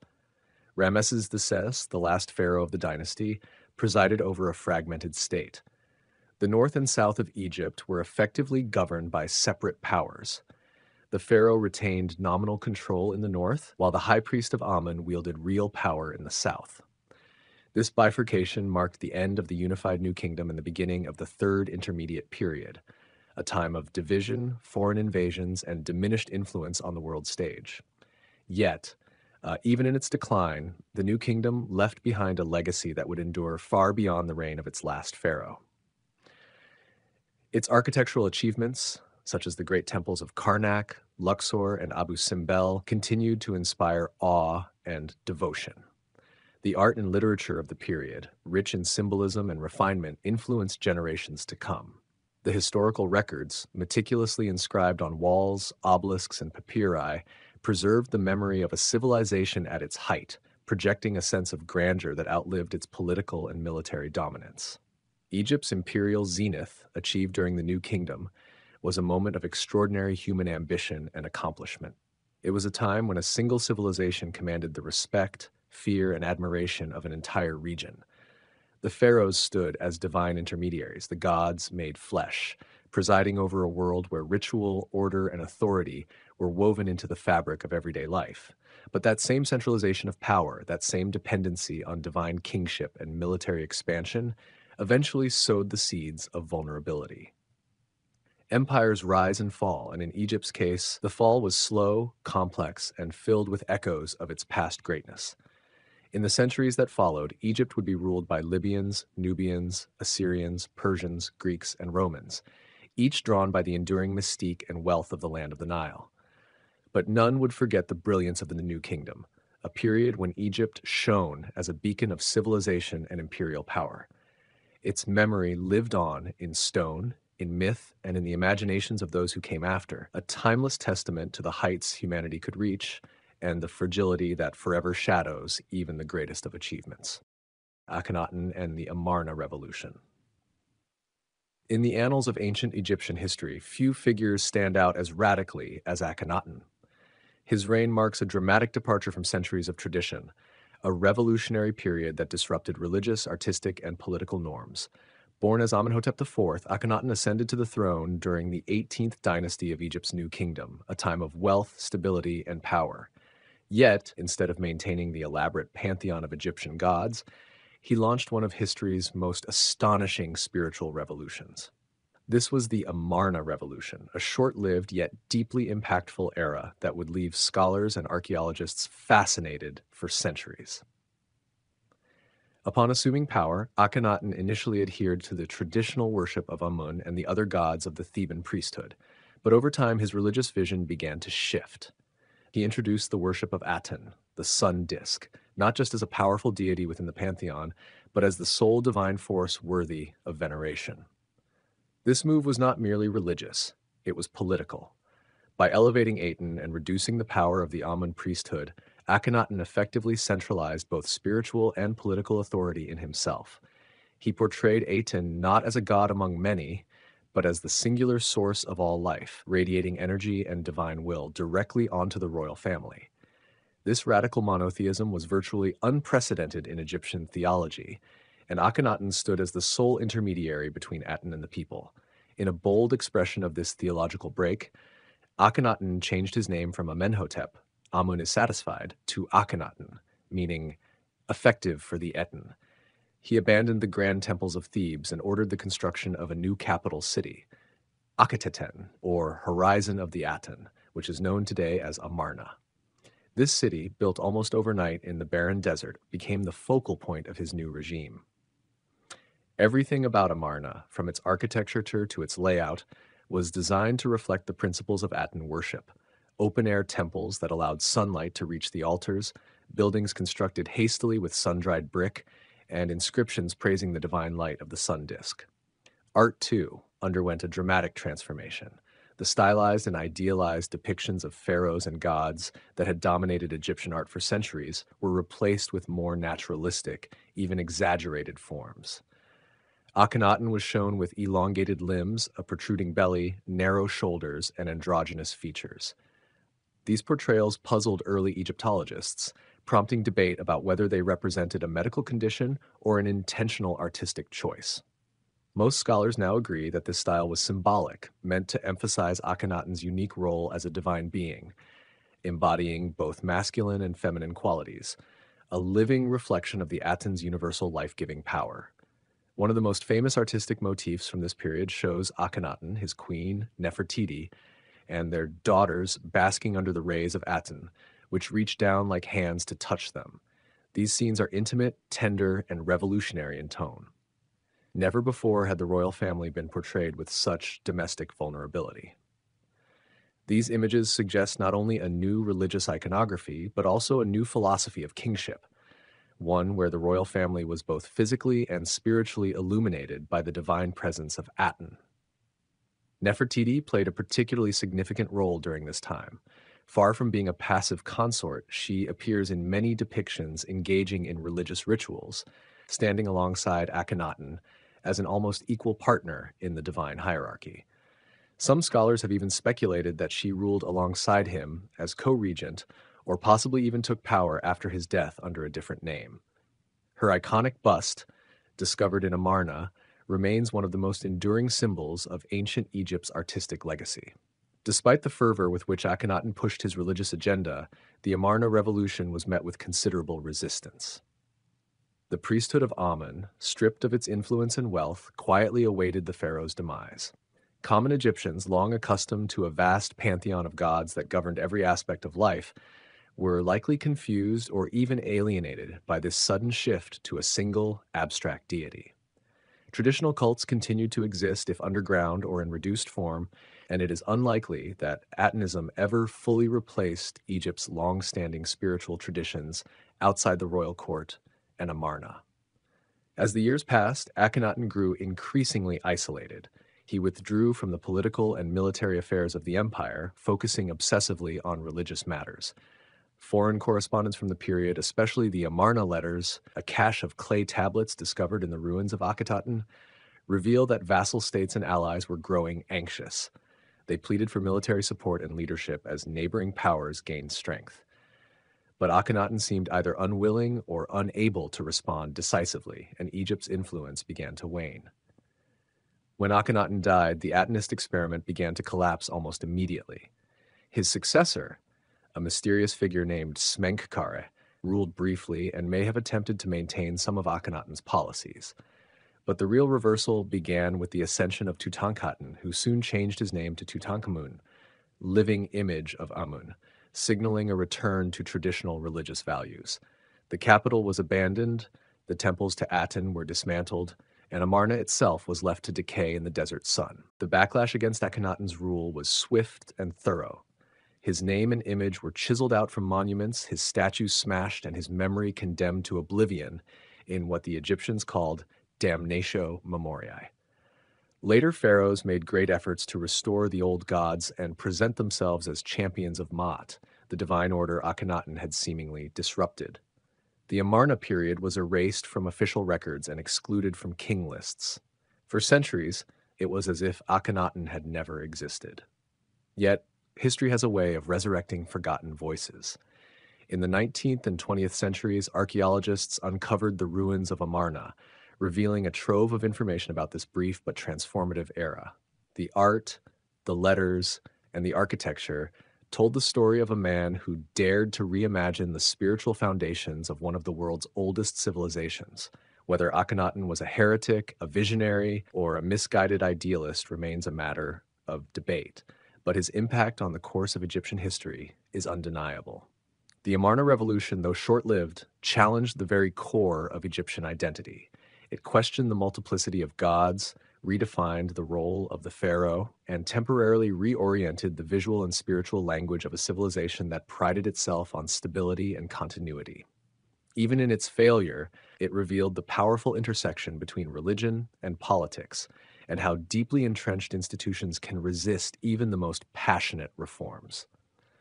Akhenaten's legacy continues to inspire fascination because it poses a timeless question. What happens when one person, armed with conviction and absolute power, tries to remake an entire worldview? His reign may have ended in ruin, but the boldness of his vision echoes through history, and a reminder of both the possibilities and the perils of revolution. Though Akhenaten's radical vision was systematically erased, his ghost lingered in the margins of Egyptian memory and left a quiet resonance that would echo in unexpected places. The dramatic ideological shift he initiated was so profound that it arguably laid the groundwork for later theological contemplation. Some scholars even speculate that Akhenaten's monotheism influenced, however indirectly, the development of later Abrahamic religions, though this remains a subject of scholarly debate rather than settled fact. What is clear, however, is that his attempt to center worship on a single universal creator stands out in stark contrast to the religious pluralism of his era and region. The physical remnants of his reign, abandoned temples, shattered statues, and hastily built sandstone palaces became mute witnesses to both his audacity and his undoing. Akhenaten itself, once a city of divine light and revolutionary zeal, became a ghost town, buried under centuries of sand and silence until modern archaeologists unearthed it piece by piece.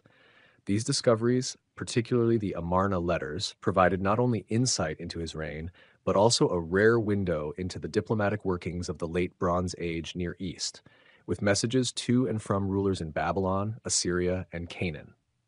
Akhenaten remains a singular enigma, a man both of his time and ahead of it. His story is one of conviction carried to its most extreme expression, of power wielded with spiritual urgency, and of isolation born from unwavering belief. He attempted to change not just Egypt, but human understanding of the divine. And although his revolution was short-lived, its memory lingers as a haunting reminder of the fragility of innovation in the face of tradition. In the sands of Amarna, one can still feel the fading heat of a sun once worshipped as the only god. Tutankhamun and the restoration of tradition. Tutankhamun's reign, though brief and often overshadowed by the dramatic legacy of his predecessor Akhenaten, stands as a pivotal moment in ancient Egyptian history. It marked not only the return to traditional religious practices, but also a symbolic healing of the social and spiritual rupture that had shaken Egypt during the Amarna period. Born around 1341 BCE and ascending to the throne as a child, Tutankhamun inherited a kingdom in disarray. The radical monotheism of Akhenaten had left Egypt's religious institutions weakened, its political structure unstable, and its people spiritually disoriented. Into this landscape of confusion stepped a boy king, guided by powerful advisors who would set in motion a process of cultural restoration that would resonate far beyond his reign. From the moment Tutankhamun took the throne, there was a clear shift in the ideological winds. Although his original name, Tutankhaten, linked him to Aten, the solar deity worshipped exclusively during Akhenaten's rule, it was soon changed to Tutankhamun, signaling allegiance to Amun, the god of Thebes, and a cornerstone of the traditional pantheon. This renaming was not a mere formality, it was a declaration of intent. The religious revolution of Akhenaten had dismantled centuries of polytheistic worship, replacing Egypt's intricate network of gods with a singular devotion to Aten.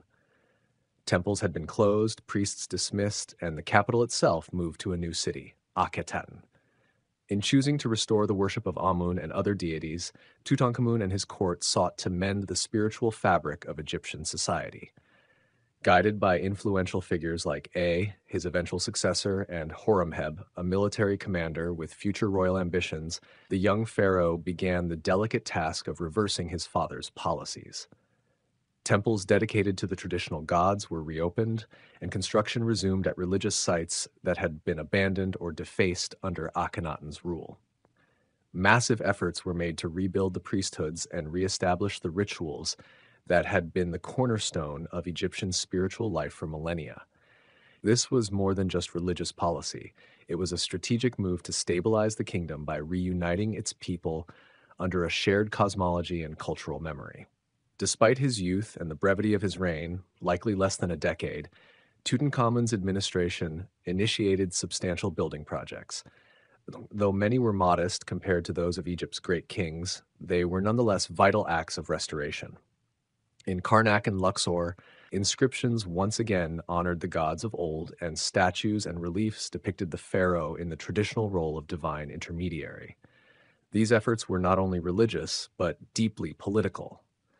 By aligning himself with the gods revered before the Amarna disruption, Tutankhamun positioned his regime as the legitimate continuation of Egypt's ancient order, distancing it from the heretical deviation of Akhenaten's experiment.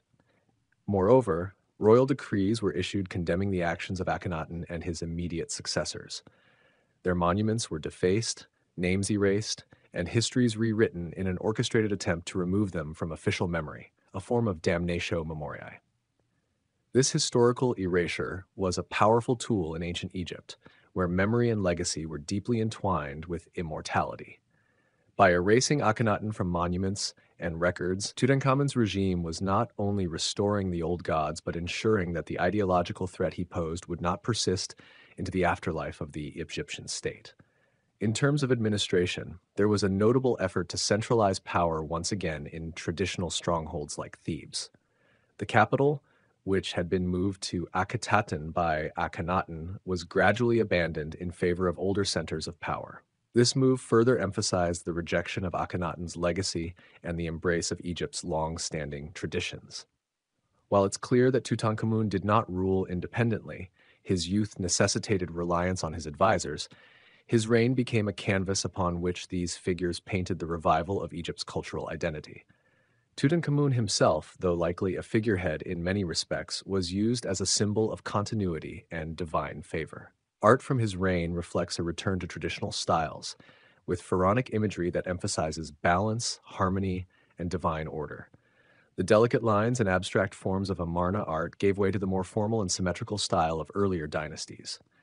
Even in this aesthetic shift, one can read the broader societal desire to reaffirm a sense of normalcy and permanence after a period of profound change.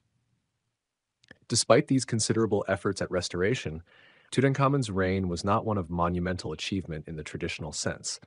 He did not lead great military campaigns, nor did he oversee grandiose architectural works like those of Ramses or Thutmose. His importance lies not in conquest or innovation, but in reconciliation. He stands as a bridge between a period of radical upheaval and the reestablishment of pharaonic tradition. In this role, he fulfilled a crucial function, giving the people of Egypt a sense that the world was being put right again. His untimely death, around the age of 18 or 19, left Egypt once again at a crossroads. With no heirs and a fragile political structure, the throne passed first to Ai and then to Horemheb, both of whom continued the work of restoration and consolidation. They expanded upon the policies initiated under Tutankhamun, ensuring that the memory of Akhenaten's revolution was all but obliterated. Horemheb, in particular, undertook extensive reforms and positioned himself as the restorer of Ma'at, the divine order. Yet even as they advanced their own legacies, the seeds of restoration had been planted in Tutankhamun's brief reign. The discovery of his nearly intact tomb in 1922 by Howard Carter brought Tutankhamun unprecedented modern fame. Ironically, it was the obscurity of his burial that ensured its preservation from tomb robbers. The wealth of artifacts found within, from golden funerary masks to intricately carved furniture and ritual objects, stunned the world and offered an unparalleled window into the material culture of ancient Egypt. More importantly, the contents of his tomb confirmed what historians had long suspected, that even in a short and relatively uneventful reign, the symbolic role of the pharaoh remained potent and deeply intertwined with the divine. Tutankhamun's legacy, then, is paradoxical. In life, he was a minor king who ruled briefly and under the guidance of others. In death, he became one of the most famous pharaohs in history, emblematic not of conquest or grandeur, but of restoration and renewal. His image, eternally youthful and gilded, came to represent the enduring mystique of ancient Egypt. Yet behind the gold and legend lies a more profound narrative, that of a nation recovering its identity, of a civilization seeking to heal from a wound dealt not by foreign invaders, but by internal disruption. The restoration under Tutankhamun is a story of resilience, how a society deeply rooted in tradition responds to the shock of radical change. It is a testament to the power of cultural memory and the enduring strength of spiritual institutions in shaping political and social life. In embracing the past, Tutankhamun and his court did not merely look backward. They forged a path forward, one that would lead Egypt out of the shadows of the Amarna period and back into the rhythms of its ancient heart. His name, once changed to honor Amun, became a vessel for hope, stability, and the eternal return of order. Though Tutankhamun's political impact may have been muted by his age and the dominating presence of his advisors, the emotional and symbolic resonance of his reign continued to echo throughout the generations that followed. His death did not mark an end, but rather a transition, a moment when Egypt's elite took decisive steps to fully re-embed the kingdom in its time-honored beliefs, rituals, and visual expressions. This continuation of restoration is evident in the actions of Horemheb, who followed not only in Ai's footsteps, but also in the trajectory set during Tutankhamun's reign. He aggressively removed traces of the Amarna heresy and reasserted the primacy of traditional religion and royal authority. However, the foundation for this sweeping renaissance had already been laid in the reign of the boy king who preceded him. One must also consider the significance of Tutankhamun's image in Egyptian ideology. Even during his lifetime, the king was not merely a political figure, but a divine embodiment of cosmic order. His youthful face and rejuvenated legacy were appropriated in temple reliefs and statuary as a means to visually convey the rebirth of Egypt's spiritual and civic soul. The palace, the temple, and the tomb once again acted in concert, like aligning divine favor with dynastic continuity. As artisans and scribes returned to the iconography of past dynasties, they painted the image of a king who upheld Ma'at, truth, balance, and divine justice, even if he did so quietly and through others. In this way, Tutankhamun's reign, though short and modest in its tangible accomplishments, was monumental in symbolic weight. It served as a bridge across a chasm in Egyptian history, a span of light linking two worlds, one of religious upheaval and another of reverent restoration.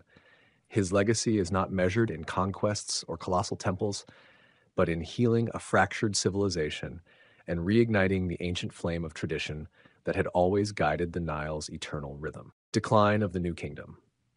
The decline of Egypt's New Kingdom was not marked by a single catastrophic event, but by a slow and complex unraveling of a once powerful empire.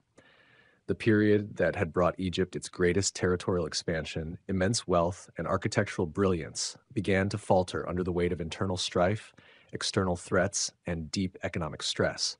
At the heart of this decline was a gradual erosion of the political and military might that had sustained the empire through centuries of dominance. The great pharaohs who had once commanded vast armies and ruled over distant territories in Nubia, Canaan, and Syria were now followed by leaders who struggled to maintain control even within Egypt's own borders. The grandeur of rulers like Thutmose III and Ramesses II gave way to a period of increasing instability, corruption, and fragmentation that ultimately marked the end of Egypt's golden age. One of the earliest signs of trouble emerged in the latter part of Ramesses II's long reign.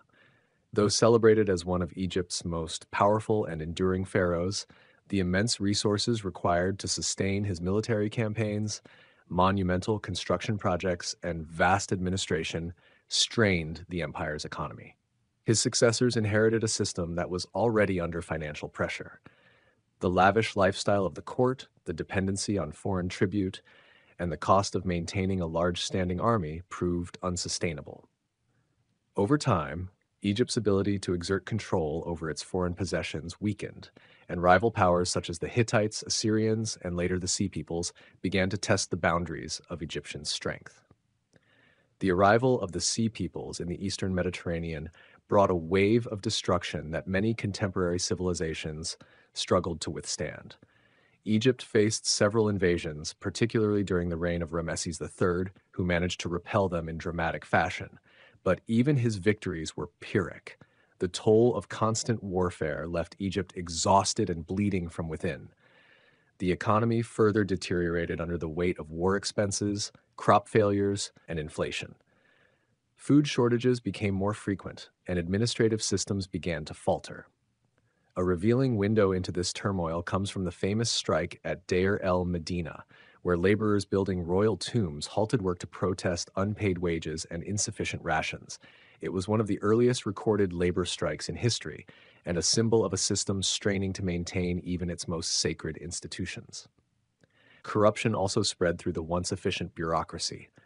Officials exploited their positions for personal gain, and the central government struggled to maintain order. Tomb robbery, a crime previously unthinkable due to the sanctity of the afterlife, became rampant. Even the tombs of the great pharaohs were not spared, and the elaborate treasures buried to ensure eternal life were stolen by desperate hands. The priesthood, particularly the powerful Amun clergy, grew in wealth and influence, often rivaling that of the pharaoh himself. This created an uneasy balance of power in which religious institutions sometimes overshadowed royal authority. The Temple of Amun at Karnak, for instance, became a state within a state, commanding vast resources, landholdings, and labor. As royal authority weakened, so too did Egypt's unity. Fragmentation became more pronounced, with regional governors, known as nomarchs, gaining increasing autonomy.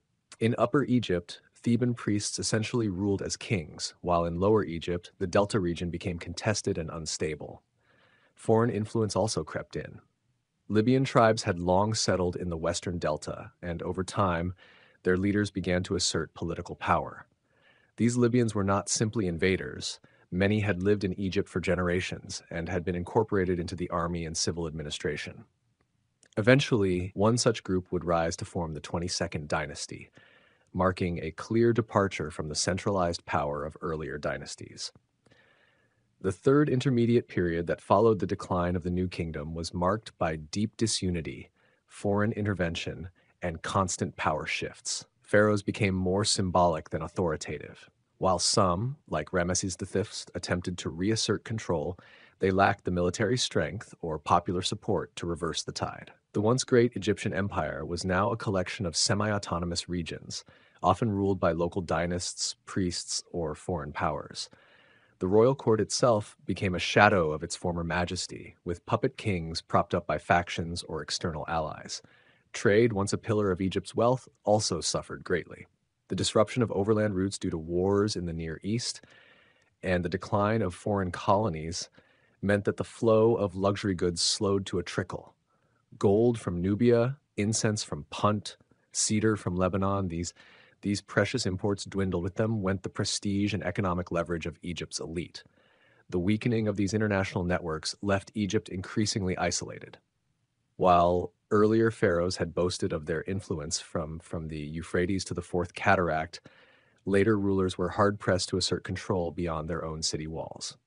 One of the tragic ironies of the New Kingdom's fall is that it coincided with some of the most beautiful artistic and cultural expressions in Egyptian history. Tombs from this period still display extraordinary craftsmanship, vivid colors, and intricate religious symbolism.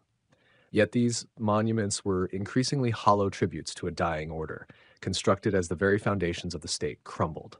Religion, once a unifying force, now became a battleground for power, with rival deities and their priesthoods vying for dominance. The New Kingdom's collapse was not a single event, but a prolonged unraveling that left behind a fractured legacy.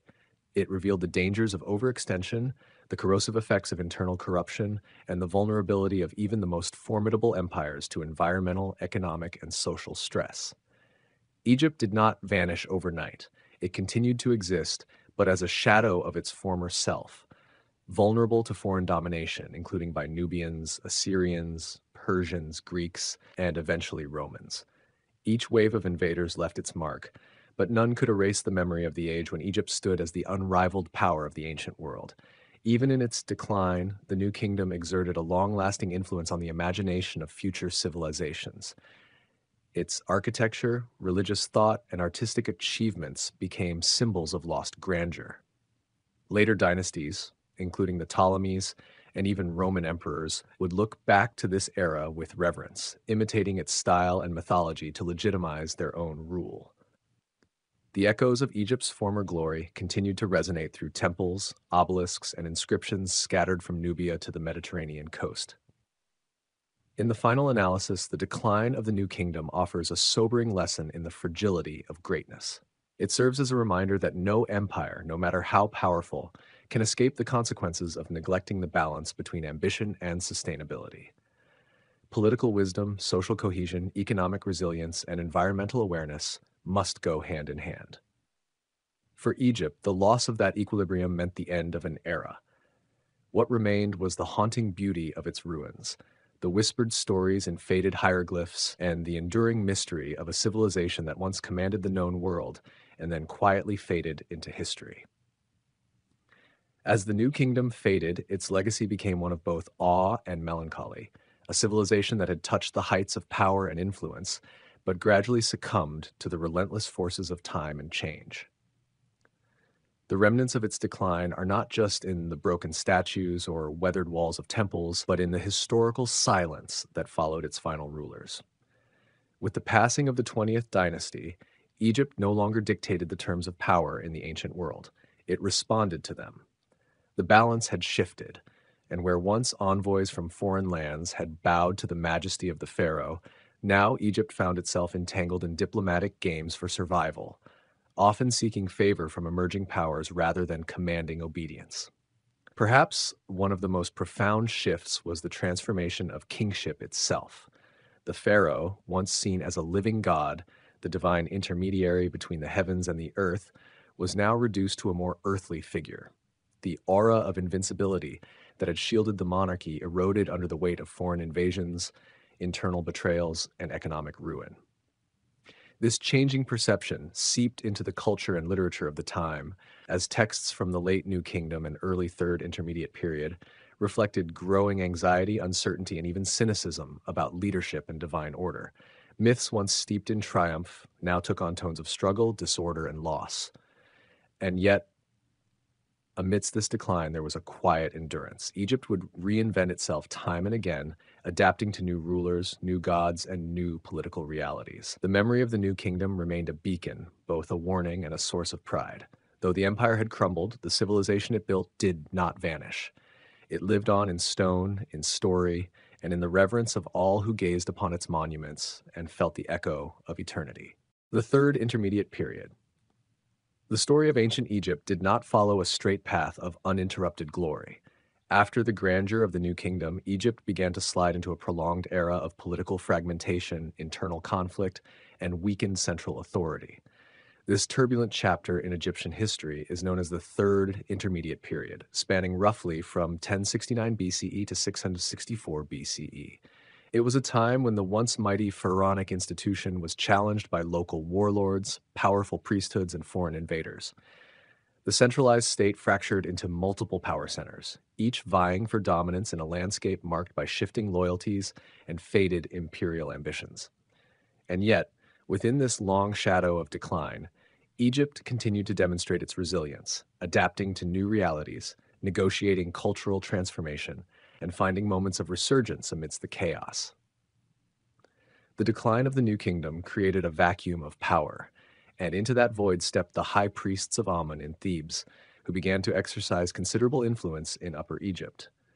Meanwhile, in Lower Egypt, the 21st dynasty kings ruled from Tanis, presenting themselves as the rightful successors of the Ramesside tradition.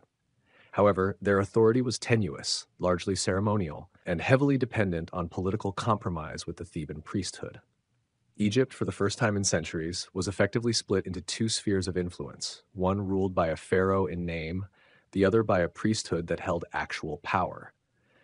This north-south division became a defining feature of the period, and it symbolized the fragmentation of centralized power that would haunt Egypt for generations. The 21st dynasty, beginning with Smendes I, attempted to maintain continuity with the New Kingdom by upholding traditional titles and religious practices, but it lacked the military strength and wealth to assert control beyond its limited sphere. The Libyan influence grew steadily during this time, as Libyan chieftains who had settled in Egypt during the previous centuries gradually assimilated and gained positions of power.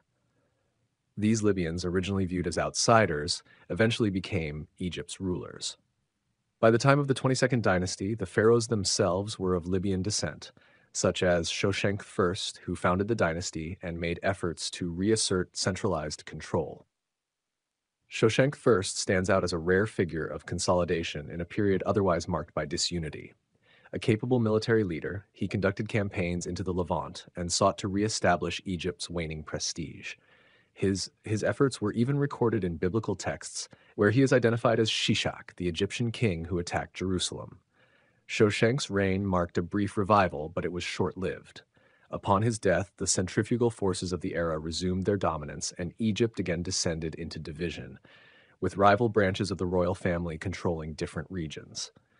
The 22nd and 23rd dynasties coexisted, sometimes peacefully, sometimes in open rivalry. The weakening of the monarchy encouraged the rise of local rulers and governors who claimed titles such as Great Chief of the Ma or Overseer of Upper Egypt. These local strongmen maintained their own armies and ruled semi-autonomously, further eroding the unity of the kingdom. The fragmentation extended even into religion, as regional deities gained prominence and the state cult of Amun faced increasing competition. The Amun priesthood, while still influential, had to share space with the growing popularity of other gods like Osiris, Ptah, and regional forms of Horus. During this era, political marriages and alliances were commonly used to secure peace between competing factions, but they were often temporary fixes. The balance of power was in constant flux, with dynasties overlapping and rival pharaohs ruling simultaneously in different regions. The authority of the king was no longer absolute. It was negotiated, contested, and often symbolic. Egypt became a land of multiple courts and multiple capitals, reflecting a fragmented and pluralistic political landscape. Amidst this political fragmentation, Egypt was also undergoing demographic and cultural shifts. The integration of Libyan populations into the elite class brought new customs and power structures. The Libyans introduced a more tribal mode of leadership, with chieftaincies replacing the rigid hierarchies of the earlier dynastic system. They emphasized kinship and clan loyalty, and the office of pharaoh was increasingly passed along family lines that often bypassed traditional hereditary succession. These changes altered the nature of governance, as power was distributed among various branches of an extended royal family, with different members ruling in different cities. One of the most interesting phenomena of the Third Intermediate Period was the rise of female power, particularly in Thebes. As central authority crumbled, royal women took on increasingly significant religious and political roles. The title of God's Wife of Amun, once ceremonial, became a powerful office through which royal women exercised real influence. Holding enormous wealth and control over temple estates, the gods' wives of Amun operated as virtual rulers of Upper Egypt. They remained celibate, ensuring that their power could not be passed through biological succession, and instead appointed their successors, often adopted daughters from the royal family. This unique institution created a parallel line of authority that was matrilineal, sacred, and independent of pharaonic control. By the time the 25th dynasty arrived from Kush, modern-day Sudan, Egypt had become a shadow of its former imperial self. The Kushites, or Nubians, who had long admired and emulated Egyptian culture, saw themselves as its true heirs. Under kings like Piye and later Taharqa, they launched campaigns to reunify Egypt and restore traditional values. Their vision was not just military but spiritual. They sought to purify Egypt of its political fragmentation and religious corruption. The Kushite pharaohs rebuilt temples, promoted the cult of Amun, and presented themselves as divinely ordained restorers of Ma'at, the cosmic order. Piye's conquest of Egypt was marked by a remarkable document, his Victory Stela, in which he detailed not just his military achievements but his spiritual mission. He castigated the disunity of the Egyptian state and the moral failings of its rulers. Taharqa, his successor, continued these policies and reigned during a time of renewed architectural activity, temple restoration, and military campaigns. The 25th dynasty brought a degree of reunification and spiritual revitalization to Egypt, though its hold on power would ultimately prove vulnerable. The resurgence under the Kushites provoked alarm among foreign powers, especially the Assyrians, who were expanding westward. The conflict between Egypt and Assyria marked the final chapter of the Third Intermediate Period. The Assyrians, under kings like Esarhaddon and Ashurbanipal, launched invasions into Egypt, defeating Taharqa and his successor, Tanu-Tamani. Their incursions were brutal, marked by the sacking of cities and the installation of puppet rulers. The Kushites were driven back to Nubia, and Egypt again found itself under the influence of foreign powers. With the Assyrians' retreat, local rulers such as Psamtik I of Sais began to assert control over Lower Egypt. Psamtik capitalized on both his Libyan heritage and his alliance with Greek mercenaries to unify the country once more, laying the groundwork for the slight renaissance of the 26th dynasty. Though this would mark the beginning of a new period in Egyptian history, it also brought the Third Intermediate Period to a close. Throughout these centuries, Egypt never entirely lost its cultural identity. Even as political unity faltered, the Egyptians maintained a sense of continuity through art, religion, and language. Temples continued to function, rituals were preserved, and tombs were built with the same meticulous devotion as in earlier times. And indeed, the very persistence of these traditions of political upheaval is a testament to the strength of Egyptian civilization. While rulers changed and boundaries shifted, the core of Egyptian identity, its reverence for the divine, its vision of the afterlife, and its dedication to the cosmic balance remained intact. The Third Intermediate Period may be viewed as a time of decline, but it was also a time of adaptation. Egypt faced unprecedented challenges both from within and without, yet it found ways to endure. It absorbed new peoples, adjusted its political systems, and maintained its cultural legacy. This ability to survive, not through conquest, but through cultural resilience, is what allowed Egypt to remain a vital force in the ancient world for centuries to come. As the Nile continued to flow through the desert, so too did the spirit of Egypt continue to move forward, ever adapting, ever enduring into the next chapter of its remarkable history. As Egypt transitioned from the Kushite 25th dynasty to the Site 26th, the echoes of the Third Intermediate Period still lingered in its political DNA. The memory of disunity of competing dynasties and priestly power had left a deep impression on the Egyptian psyche. Psamtik I, who would become the founding ruler of the 26th dynasty, understood the fragility of unity. He rose to power in the delta city of Sais, a region that had remained influential during the previous centuries of fragmentation. With careful diplomacy, strategic marriages, and the use of foreign troops, most notably Greek mercenaries, Psamtik managed to consolidate control over a divided Egypt. But the Egypt he inherited was not the imperial powerhouse of the new kingdom. It was a land still recovering from the prolonged instability of the Third Intermediate Period. In many ways, Psamtik I's achievements can be seen as a reaction to the failures of the Third Intermediate Period. He reduced the influence of the powerful priesthoods, particularly in Thebes, and reasserted royal control over temple wealth. He centralized the military command and curtailed the autonomy of provincial governors, learning from the dangers of overly decentralized rule. Egypt under the Sate rulers became more rigidly organized, a mirror to the chaos that had once ruled the land. This new order brought about a cultural renaissance, but its foundations were born of the lessons carved into the long centuries of division. What made the Third Intermediate Period so complex and so human was not just the battles and betrayals, but the quieter undercurrents of transformation that swept through Egyptian society. Foreigners were no longer mere outsiders. They had become part of the very fabric of Egypt's leadership. Libyans who once lived on the margins of Egyptian society had, by the 22nd dynasty, assumed pharaonic roles and adopted Egyptian customs. Similarly, the Nubian kings of the 25th dynasty did not seek to impose a foreign rule, but to restore Egypt's own ideals in a purer form.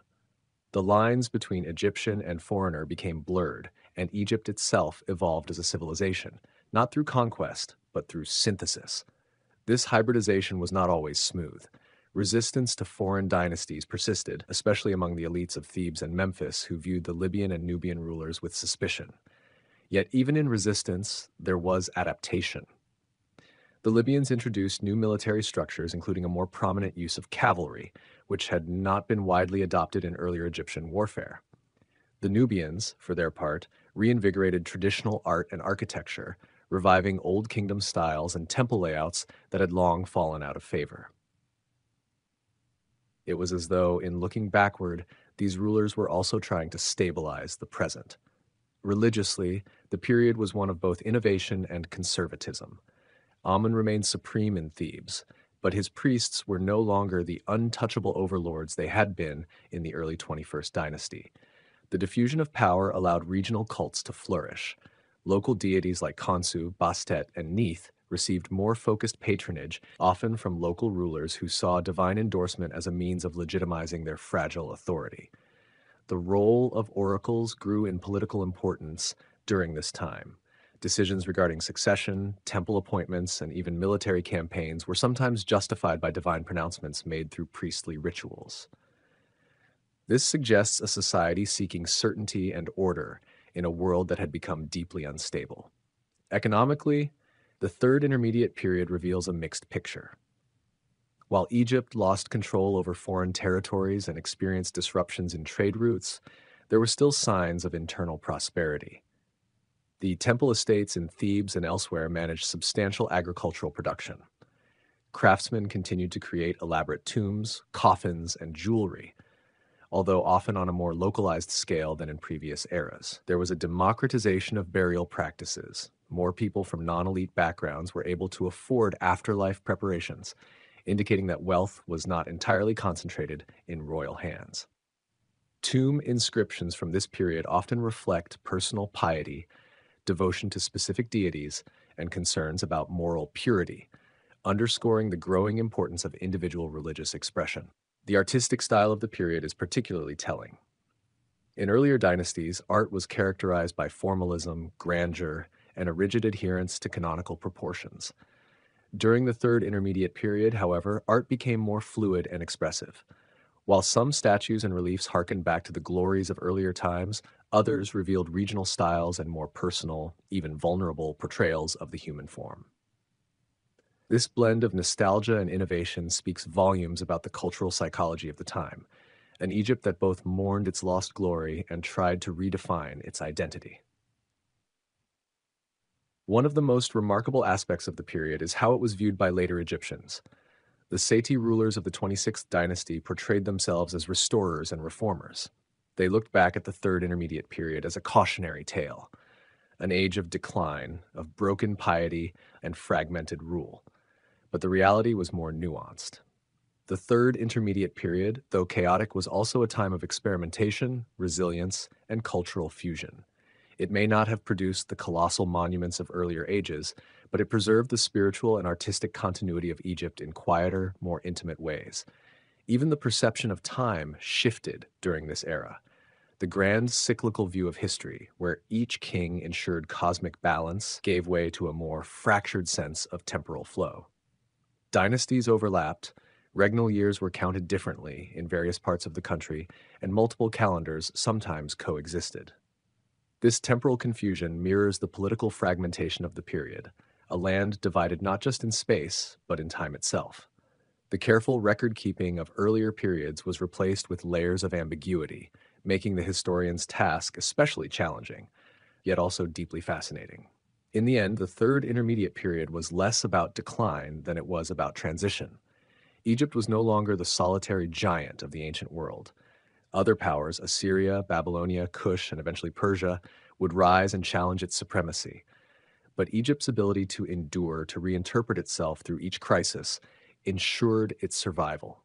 The rulers of this period, whether pharaohs, high priests, or foreign kings, all contributed to the long arc of Egypt's story. They upheld traditions, adapted to pressures, and kept the flame of Egyptian civilization burning through centuries of storm. What emerged at the close of this period was not a return to the past, but a new phase of reassertion. The Sate Renaissance was built not only on nostalgia, but on the firm lessons of what disunity had wrought. Egypt would never again be the world-conquering empire it once was, but it would remain a land of enduring spirit, profound wisdom, and a culture that echoed across the millennia. The Third Intermediate Period, with all its contradictions, was a crucible that tested Egypt's soul, and in surviving it, Egypt proved that civilization is not defined solely by triumph, but by persistence through trials. The Late Period and Foreign Domination. The late period of ancient Egyptian history, spanning from 664 to 332 BCE, marked a time of both resurgence and vulnerability, a final chapter in the long and storied civilization before it fell permanently under foreign rule. This era opened with a hopeful revival under the 26th dynasty, also known as the Sate period, when Egypt briefly reclaimed a measure of independence and cultural brilliance. But despite these efforts at restoration and autonomy, the looming presence of powerful empires to the east and west would eventually eclipse Egypt's sovereignty. This final act in the saga of ancient Egypt was defined not only by attempts at revival, but by increasing foreign influence, intervention, and ultimately domination. It was a period of defiant resistance, political intrigue, intermittent glory, and inescapable decline, a poignant epilogue to a civilization that had once ruled as one of the greatest on earth. The 26th dynasty emerged as a beacon of revival following the instability of the Third Intermediate Period. Under Psamtik I, who ruled with the backing of Assyrian power but gradually asserted independence, Egypt began to reassert itself politically and culturally. Psamtik I and his successors pursued a policy of unification, centralization, and cultural renaissance.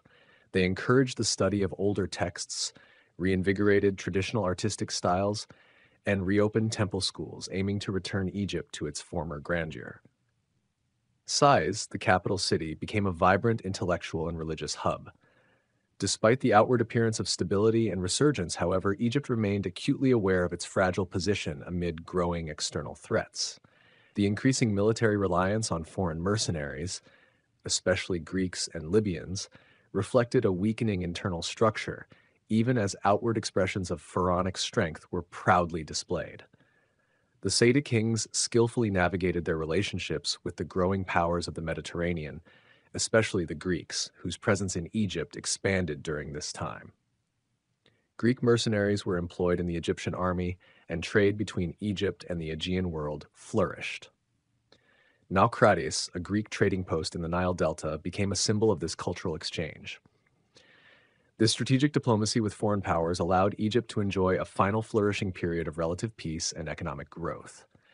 But it also sowed the seeds of deeper dependency on foreign forces and opened the door to growing influence from abroad. The growing presence of the Persian Empire loomed large on the horizon. Under Cambyses II, Persia launched a successful invasion of Egypt in 525 BCE, defeating Psamtik III, the last king of the 26th dynasty, at the Battle of Pelusium. Thus began Egypt's first period of direct foreign rule under what historians now call the 27th dynasty, Persian control. Cambyses was crowned pharaoh, and Egypt became a satrapy or province of the vast Achaemenid Empire.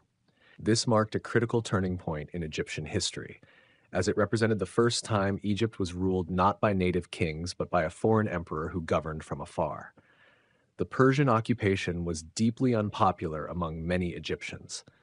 Although the Persians generally respected Egyptian customs and allowed the continuation of temple rituals and local governance, they imposed taxes, stationed garrisons, and appointed Persian officials to key administrative positions. There were revolts, most notably under native rulers like Inaros and Amarteus, who attempted to cast off Persian rule and restore native autonomy. These uprisings were passionate and bold, but ultimately limited in their success. Amarteus, however, briefly succeeded in regaining power, founding the short-lived 28th dynasty around 404 BCE. His rule marked the only moment of native resurgence between two waves of Persian domination. The 29th and 30th dynasties, which followed, were marked by a renewed push for independence and cultural revival. These dynasties made serious efforts to reassert Egyptian identity, restore temples, and bolster military strength.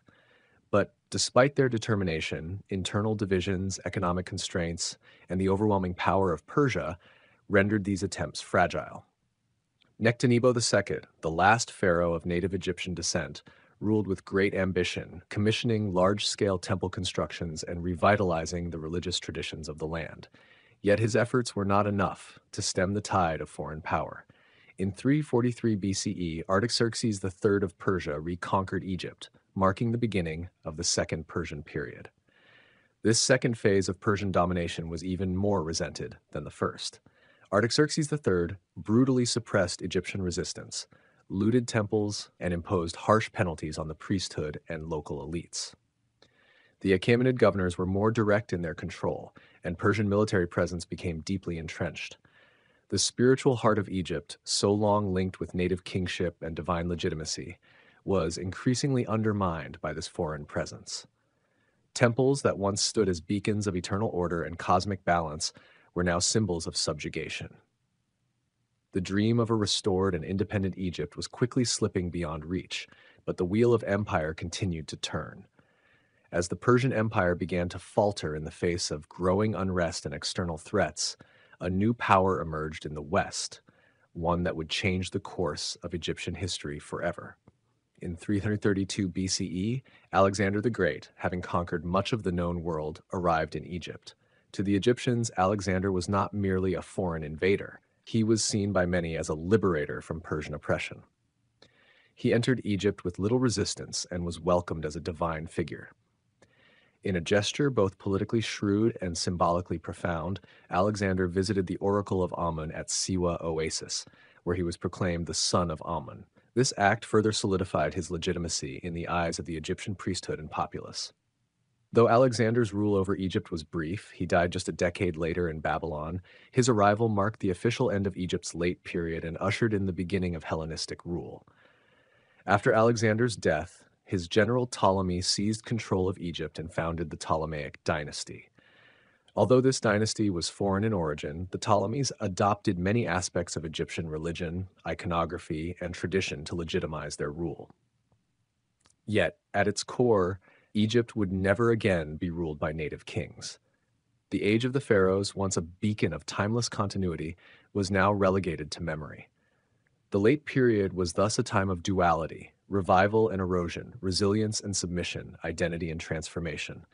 It revealed Egypt's capacity for cultural endurance, even as its political autonomy eroded under successive waves of foreign dominance. Despite being caught between empires, the Egyptians of this era held tightly to their language, religion, and worldview. The priests of the temples, the scribes of the administration, and the artisans of the tombs continued to uphold the traditions passed down for millennia. The monumental architecture, the careful preservation of texts, and the persistent resistance movements all speak to a people unwilling to surrender their identity, even when their sovereignty had long slipped away. In many ways, the tragedy of the late period lies in the tension between what Egypt once was and what it was becoming. The towering grandeur of the Old and New Kingdoms, with their colossal temples, golden tombs, and god-kings, stood in stark contrast to the fragmented rule, foreign governors, and desperate revolts of the late period. And yet, even in decline, Egypt did not vanish. Its spiritual influence, its art, and its mythology were absorbed into the Greek world and later into the Roman Empire. The memory of its greatness endured, shaping future civilizations and continuing to inspire the imaginations of those who followed. Alexander the Great and the Hellenistic shift. Alexander the Great stands as one of the most iconic figures in world history. a young Macedonian king whose military campaigns reshaped the ancient world and laid the foundation for a cultural revolution that historians now refer to as the Hellenistic era. Born in 356 BCE in Pella, the capital of Macedonia, Alexander was the son of King Philip II, a brilliant strategist and statesman who had transformed Macedonia into a dominant force in the Greek world. His mother, Olympias, came from the royal family of Epirus and was known for her fierce spirit and deep devotion to the gods, particularly Dionysus and Zeus. From an early age, Alexander displayed a unique combination of intellectual brilliance and fearless ambition. Tutored by the philosopher Aristotle, he was immersed in the philosophies of Homer, Plato, and Pythagoras, learning not only logic and science, but also the cultural ideals of heroism and virtue that would drive his future conquests. When his father was assassinated in 336 BCE, Alexander ascended the throne at the age of just 20. Many in Greece and beyond assumed the young king would be unable to hold the fragile Macedonian empire together. But Alexander quickly asserted his authority, crushing rebellions in the Greek city-states and securing his power base. With remarkable speed, he turned his attention outward, fulfilling his father's dream of conquering the Persian Empire, a vast and wealthy realm that had loomed large over the Greek world for centuries. In 334 BCE, Alexander crossed the Hellespont into Asia Minor, launching a campaign that would span over a decade and cover more than 20,000 miles. His army, though outnumbered in nearly every battle, was fueled by discipline, innovative tactics, and an unshakable belief in their leader. At the Battle of Issus in 333 BCE and the decisive Battle of Gaugamela in 331 BCE, Alexander's forces defeated the Persian king Darius III, leading to the collapse of Persian power. Rather than simply plundering the lands he conquered, Alexander envisioned a new kind of empire, one that fused the traditions of East and West. He adopted Persian dress, married local princesses, and encouraged his officers to do the same. This was not merely political pragmatism, it was the beginning of a sweeping cultural transformation. As Alexander marched through Mesopotamia, Egypt, Central Asia, and even into the fringes of India, he established dozens of cities, many bearing his name. These Alexandrias were not just military outposts, they were centers of Hellenistic culture, where Greek language, art, architecture, and governance mingled with local traditions. In Egypt, he was declared a son of the god Amun and founded the city of Alexandria, which would become a beacon of learning and culture for centuries to come. In Babylon, he envisioned a unified empire of diverse peoples, governed not by coercion, but by shared identity and mutual respect. Though idealistic, these efforts represented a new model of rulership, one in which cultural exchange was not only tolerated, but actively promoted. The military campaigns were grueling, and by the time he reached the Hyphasis River in India in 326 BCE, his troops, weary and longing for home, refused to march further east. Though disappointed, Alexander agreed to turn back. On the return journey, he continued to plan new campaigns and administrative reforms, dreaming of integrating his empire even more tightly. But in 323 BCE, just as he was preparing to move westward again, possibly to conquer Arabia, Alexander fell ill and died in Babylon at the age of 32. His death left a vast empire without a clear successor. The generals who had served him, known as the Diadochi, quickly divided his territories among themselves, leading to decades of conflict. Yet while the political unity of his empire disintegrated, the cultural legacy of Alexander endured and even flourished. The Hellenistic period, traditionally dated from Alexander's death in 323 BCE to the Roman conquest of Egypt in 30 BCE, was characterized by the spread of Greek culture across a vast swath of territory, from the Mediterranean to the borders of India. This was not a one-way transmission, but a dynamic exchange that reshaped both Greek and local traditions. Hellenistic cities became vibrant centers of commerce, philosophy, and the arts. In Alexandria, the library and the museum attracted scholars from across the known world, compiling knowledge in fields ranging from astronomy to medicine. Greek became the lingua franca of the Eastern Mediterranean and Near East, allowing ideas to circulate with unprecedented speed. Sculpture and painting took on more expressive, emotional forms, reflecting the complexities of a multicultural world. In philosophy, new schools emerged, like Stoicism and Epicureanism, that grappled with questions of individual purpose in a vast and sometimes indifferent cosmos. Religious syncretism also became a hallmark of the Hellenistic era. Greek gods were identified with local deities, creating hybrid forms of worship that blended rituals, myths, and spiritual beliefs. In Egypt, for instance, the Greek god Zeus was equated with the Egyptian Amun, forming Zeus Amun. In Bactria and India, Greek artistic forms were used to depict local Buddhist themes, giving rise to the distinctive Greco-Buddhist art of Gandhara. This blending of traditions allowed for a spiritual pluralism that was rare in the ancient world and set a precedent for later cultural and religious integration. The Hellenistic world was not without its tensions and contradictions. Greek settlers often occupied positions of privilege, and the ideal of cultural fusion was sometimes imposed rather than chosen. Still, the very ambition of Alexander's project to create a world where East and West could meet on more equal footing left a profound impact. The legacy of this synthesis can be seen in the way knowledge and artistic traditions moved across boundaries, enriching civilizations long after the Macedonian armies had disappeared. Even as the Roman Empire rose and eventually absorbed much of the Hellenistic world, the foundations laid by Alexander's conquests continued to shape Mediterranean and Near Eastern cultures. Roman education, architecture, and governance all bore the imprint of Greek models that had been preserved and expanded during the Hellenistic era. Moreover, the spread of Christianity in the later centuries relied heavily on the infrastructure and shared language established in the wake of Alexander's campaigns.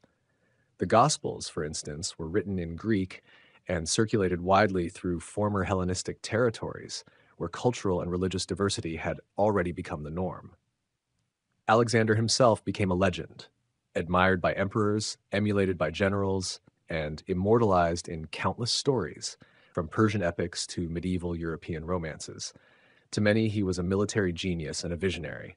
To others, a ruthless conqueror whose ambition knew no bounds. But few can deny the magnitude of the change he set in motion. The Hellenistic shift was not merely a matter of territory. It was a transformation in the way people thought about identity, knowledge, and the world itself. In the final analysis, Alexander's most lasting conquest was not of land, but of imagination.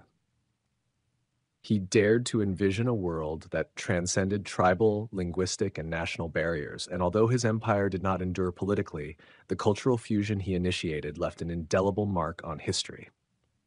His journey from the palaces of Macedonia to the banks of the Indus River rewrote the map of the ancient world and redefined what it meant to be civilized. The Hellenistic shift that followed was not just a period of artistic flourishing or imperial expansion.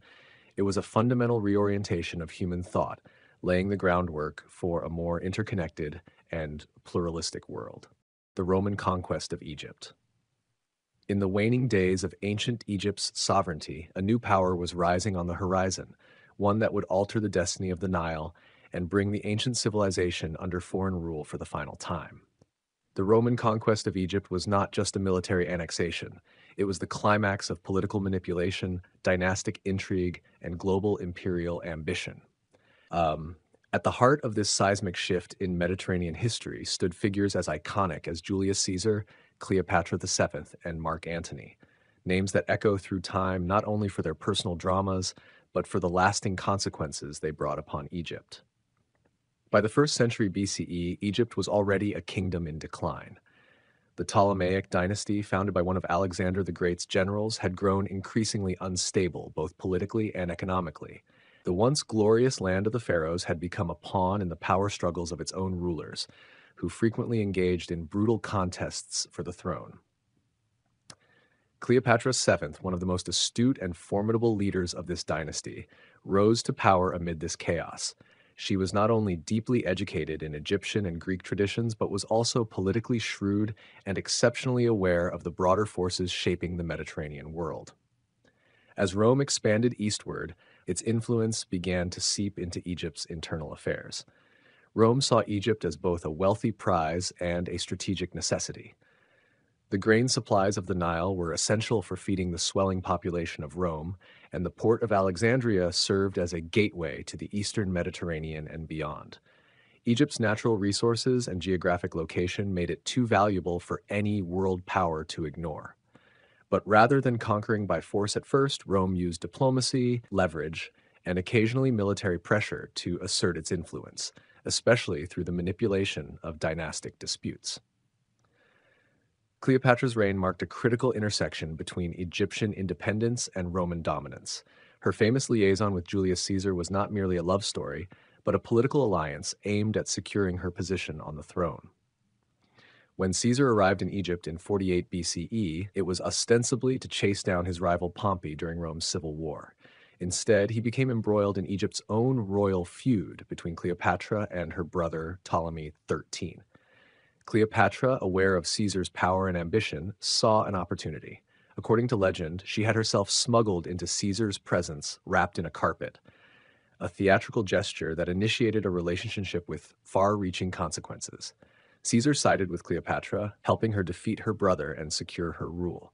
Their alliance resulted in the birth of a son, Caesarion, whom Cleopatra declared as her co-ruler and heir to both Egyptian and Roman legacies. But Caesar's assassination in 44 BCE cut short any dreams of a unified dynasty between the two ancient powers. With Caesar gone, the struggle for succession in Rome plunged the Republic into deeper civil war, and Cleopatra sought another powerful Roman patron, Mark Antony. Mark Antony, a member of the Second Triumvirate and one of the most influential men in Rome, found in Cleopatra not only a partner but a powerful ally. Together, they envisioned a new Eastern Empire, one that might rival or even supplant Rome. Antony granted Cleopatra new territories, recognizing Caesarion as a legitimate heir, and elevated her position on the world stage. But these moves alarmed Rome. To many Romans, it appeared that Antony had abandoned Roman values, like seduced by the luxuries and excesses of the East. Cleopatra was portrayed as a dangerous foreign queen who sought to undermine Roman supremacy. Octavian, later known as Augustus, seized on this perception. He cast himself as the defender of Rome and its traditions, while painting Antony and Cleopatra as traitorous lovers who threatened the Republic. The propaganda war was intense and effective. Octavian rallied public and political support by emphasizing the foreignness of Cleopatra and the supposed betrayal of Antony. This culminated in the climactic naval battle of Actium in 34 BCE. Antony and Cleopatra's combined forces faced off against Octavian's fleet in a desperate attempt to maintain control. The result was a decisive defeat for the Egyptian-Roman alliance. Following their loss, Antony and Cleopatra retreated to Alexandria, where their fates would soon be sealed. As Octavian advanced into Egypt, it became clear that the end was near. Antony, believing Cleopatra dead, took his own life. Cleopatra, upon realizing that Octavian intended to parade her through Rome as a war trophy, chose death over humiliation. Her method, whether by asp bite or poison, remains shrouded in mystery and legend, but the symbolism was undeniable. With Cleopatra's death, the Ptolemaic dynasty came to an end, and so too did over 3,000 years of pharaonic rule. In 30 BCE, Octavian formally annexed Egypt as a province of the Roman Empire. But Egypt's importance had only just begun. Octavian declared himself Augustus, the first Roman emperor, and ruled Egypt not through the Senate like other provinces, but as his personal possession. This unique status ensured tight imperial control over Egypt's wealth and resources. Roman governors were appointed directly by the emperor, and military garrisons ensured compliance. Egypt became the breadbasket of Rome, and its grain continued to feed the empire for centuries. Culturally, the Roman conquest did not immediately erase Egypt's traditions. Temples continued to function, and the priesthood remained influential, though increasingly marginalized. Roman emperors styled themselves as pharaohs in Egyptian religious contexts, recognizing the power of tradition and the need for local legitimacy. Yet over time, the distinctiveness of ancient Egyptian religion and governance eroded. Latin and Greek became the dominant languages, and Roman art, architecture, and customs blended with or supplanted Egyptian practices. The city of Alexandria flourished as a center of commerce and scholarship under Roman rule. It remained one of the most cosmopolitan cities in the empire, drawing merchants, philosophers, and scientists from across the Mediterranean. The famed Library of Alexandria, though damaged by previous conflicts, continued to symbolize the enduring legacy of Egyptian knowledge and learning. Yet, even as Egypt remained economically vital and intellectually vibrant, it was no longer sovereign. The Roman conquest of Egypt thus marked both an end and a beginning. It was the end of Egypt as an independent power, the fall of a civilization that had once stood among the greatest on earth, but it also marked the beginning of Egypt's long journey as part of larger empires, first Roman, then Byzantine, Islamic, and beyond. Each wave of conquest layered new cultural influences atop the ancient foundations laid by the pharaohs. Cleopatra's story, though often romanticized, is in truth a tragic testament to the collapse of one world and the rise of another. This transition also serves as a stark reminder of the ways in which imperial ambition can reshape entire civilizations. Egypt's fall was not solely due to external aggression, but was compounded by internal strife, dynastic decay, and the inability to resist the tide of Roman expansion. In Cleopatra's alliances and strategies, we see a desperate attempt to preserve a fading sovereignty through the only means available: politics, charisma, and alliance building. But against the relentless machinery of Rome, even the most cunning ruler could only delay the inevitable. As Rome absorbed Egypt into its vast empire, the Nile continued to flow, the pyramids stood tall, and the echoes of a glorious past lingered in stone and scripture. Yet the meaning of power had changed. Where once the pharaohs reigned as gods, now the emperors of Rome ruled as distant overlords. Egypt had become a jewel in a foreign crown, admired, exploited, and forever transformed. The Roman conquest was not a single event, but a historical pivot, a confluence of personalities, politics, and military might that closed the final chapter on one of humanity's oldest civilizations. Legacy of Ancient Egypt. When we think of ancient civilizations, none resonate quite as profoundly as ancient Egypt. Its legacy lingers not only in the ruins that line the Nile, but also in the foundations of human thought, governance, art, and spirituality. Egypt's past is not a relic buried in sand, but a living echo that reverberates through modern society, whispering to us from the corridors of time. More than just pharaohs and pyramids, the legacy of ancient Egypt is deeply intertwined with the human story, a civilization that mastered permanence while the world around it changed endlessly. Its greatest achievement may not lie in what it built, but in what it made us remember.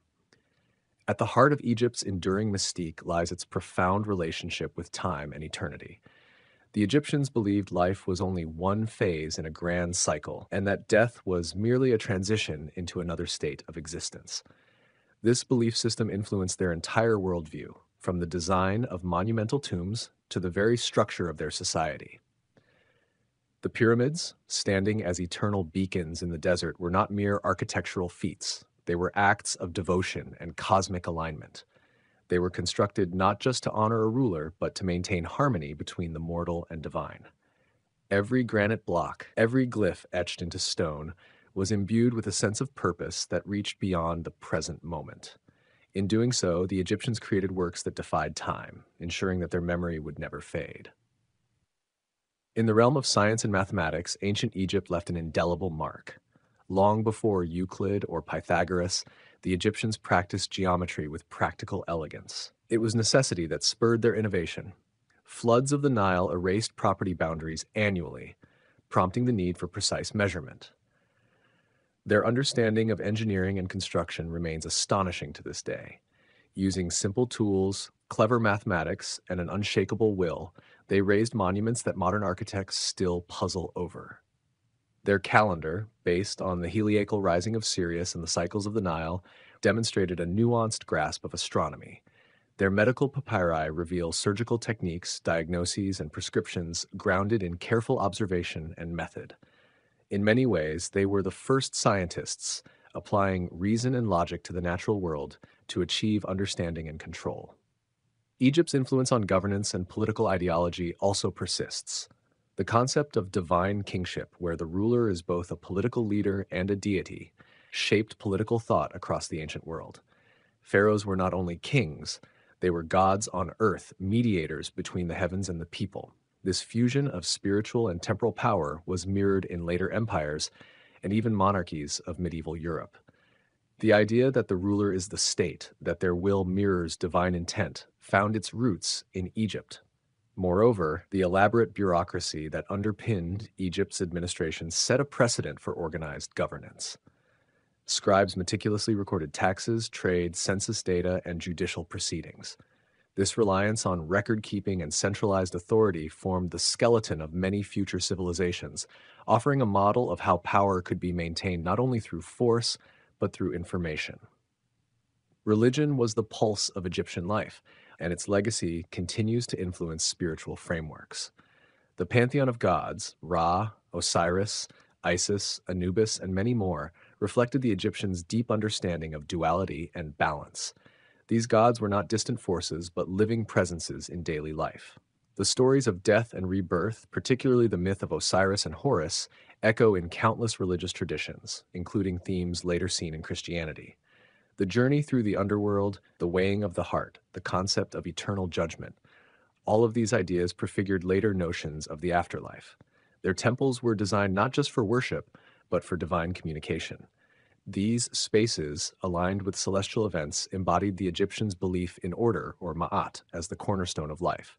This spiritual philosophy stressed truth, balance, and justice, values that still underpin moral systems today.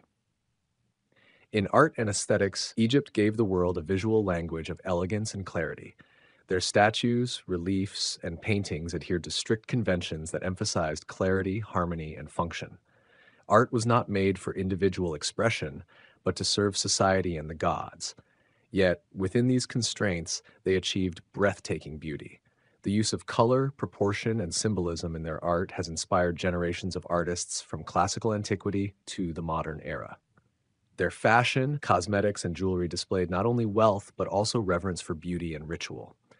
Even today, fashion designers, architects, and visual storytellers draw from Egyptian motifs, using the scarab, the ankh, and the eye of Horus as symbols of protection, mystery, and eternal life.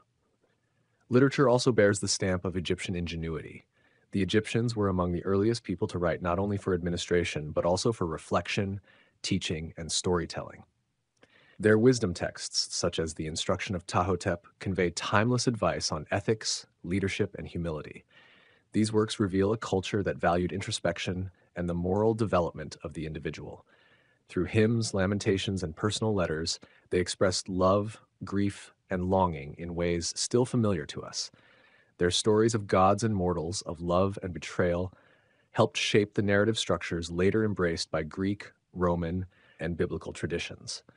The sheer volume and preservation of these writings is a testament to how deeply they cherished the written word as a tool for both memory and meaning. One of the most remarkable aspects of Egypt's legacy is its global impact, even in eras far removed from its peak. When Greek and Roman scholars encountered Egyptian thought, they were awed by its depth and antiquity. Philosophers like Plato and Pythagoras were influenced by Egyptian teachings. During the Renaissance, European intellectuals rediscovered Egypt through hieroglyphs, obelisks, and ancient texts, sparking a wave of fascination with the wisdom of the ancients. The 19th century decipherment of the Rosetta Stone opened a new door into understanding Egypt's voice in its own words. Egyptomania swept through Europe and the Americas, influencing everything from literature and opera to architecture and interior design. Even today, Egypt's imagery is used in films, books, and art to invoke timelessness, enigma, and power. But perhaps the most enduring part of Egypt's legacy is its message, that human beings, through imagination, determination, and reverence, can leave a mark that transcends their mortality. Ancient Egyptians built with eternity in mind. They believed that names, if spoken, could defy death, that memory was a force as powerful as stone. Their obsession with legacy wasn't vanity. It was a statement of faith in continuity, a belief that life could ripple far beyond its visible bounds. In that sense, Egypt teaches us not only about the past, but about how we might approach the future. The care they gave to preserving history, honoring ancestors, and seeking harmony with the cosmos is a call to all civilizations to cherish what connects us, our shared humanity. In the fields of medicine, the echoes of Egyptian knowledge still resound. They practiced surgery, dentistry, and holistic healing with surprising sophistication. From using honey as an antiseptic to performing rudimentary brain surgeries, their physicians understood the human body in ways astonishing for their time. They combined empirical knowledge with spiritual healing, seeing illness as both a physical and metaphysical imbalance.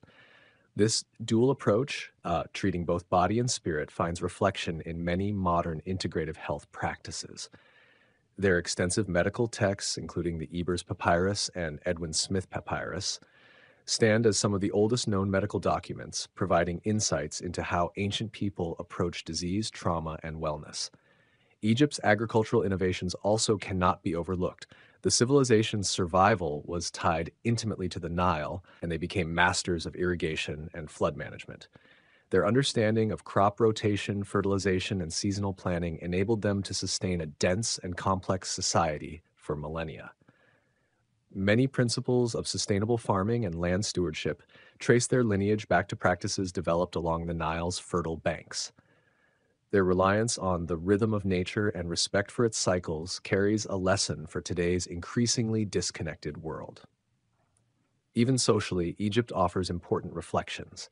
It was a society that, while hierarchical, allowed for a degree of mobility based on merit. Scribes, artisans, and soldiers could rise through the ranks. Women held notable positions in both religious and economic life. Queens like Hatshepsut and Nefertiti wielded real power, and some women even served as pharaohs. The idea of a society where role was defined not just by birth, but by education, skill, and dedication was revolutionary for its time and remains aspirational even today. Egypt's environmental awareness was also noteworthy. Their architecture and urban planning considered solar movement, ventilation, and natural cooling, ideas that modern architects are revisiting under the banner of sustainable design. Their religious calendar was intimately tied to environmental changes, from the flooding of the Nile to the appearance of constellations. In this, they offer a model for ecological respect that balances human ambition with planetary limits. The rediscovery of ancient Egypt, especially through archaeological exploration, has also shaped modern methods of historical inquiry. The discipline of Egyptology developed into a robust academic field, giving birth to new ways of preserving artifacts, interpreting material culture, and understanding ancient minds. Every tomb opened, every artifact analyzed, has not only shed light on Egypt, but raised questions about our own place in history. Why do we build? What do we hope will outlast us? What legacy do we leave behind? In asking these questions, Egypt becomes a mirror rather than a mystery. It is also worth noting that Egypt's story is one of resilience. Over its thousands of years of history, Egypt survived invasions, internal strife, natural disasters, and changing dynasties. Yet the core of its identity remains strong, anchored in belief, knowledge, and a profound sense of continuity. This resilience, this ability to endure and adapt, is itself a legacy worth emulating. It teaches us that a civilization need not collapse in the face of change.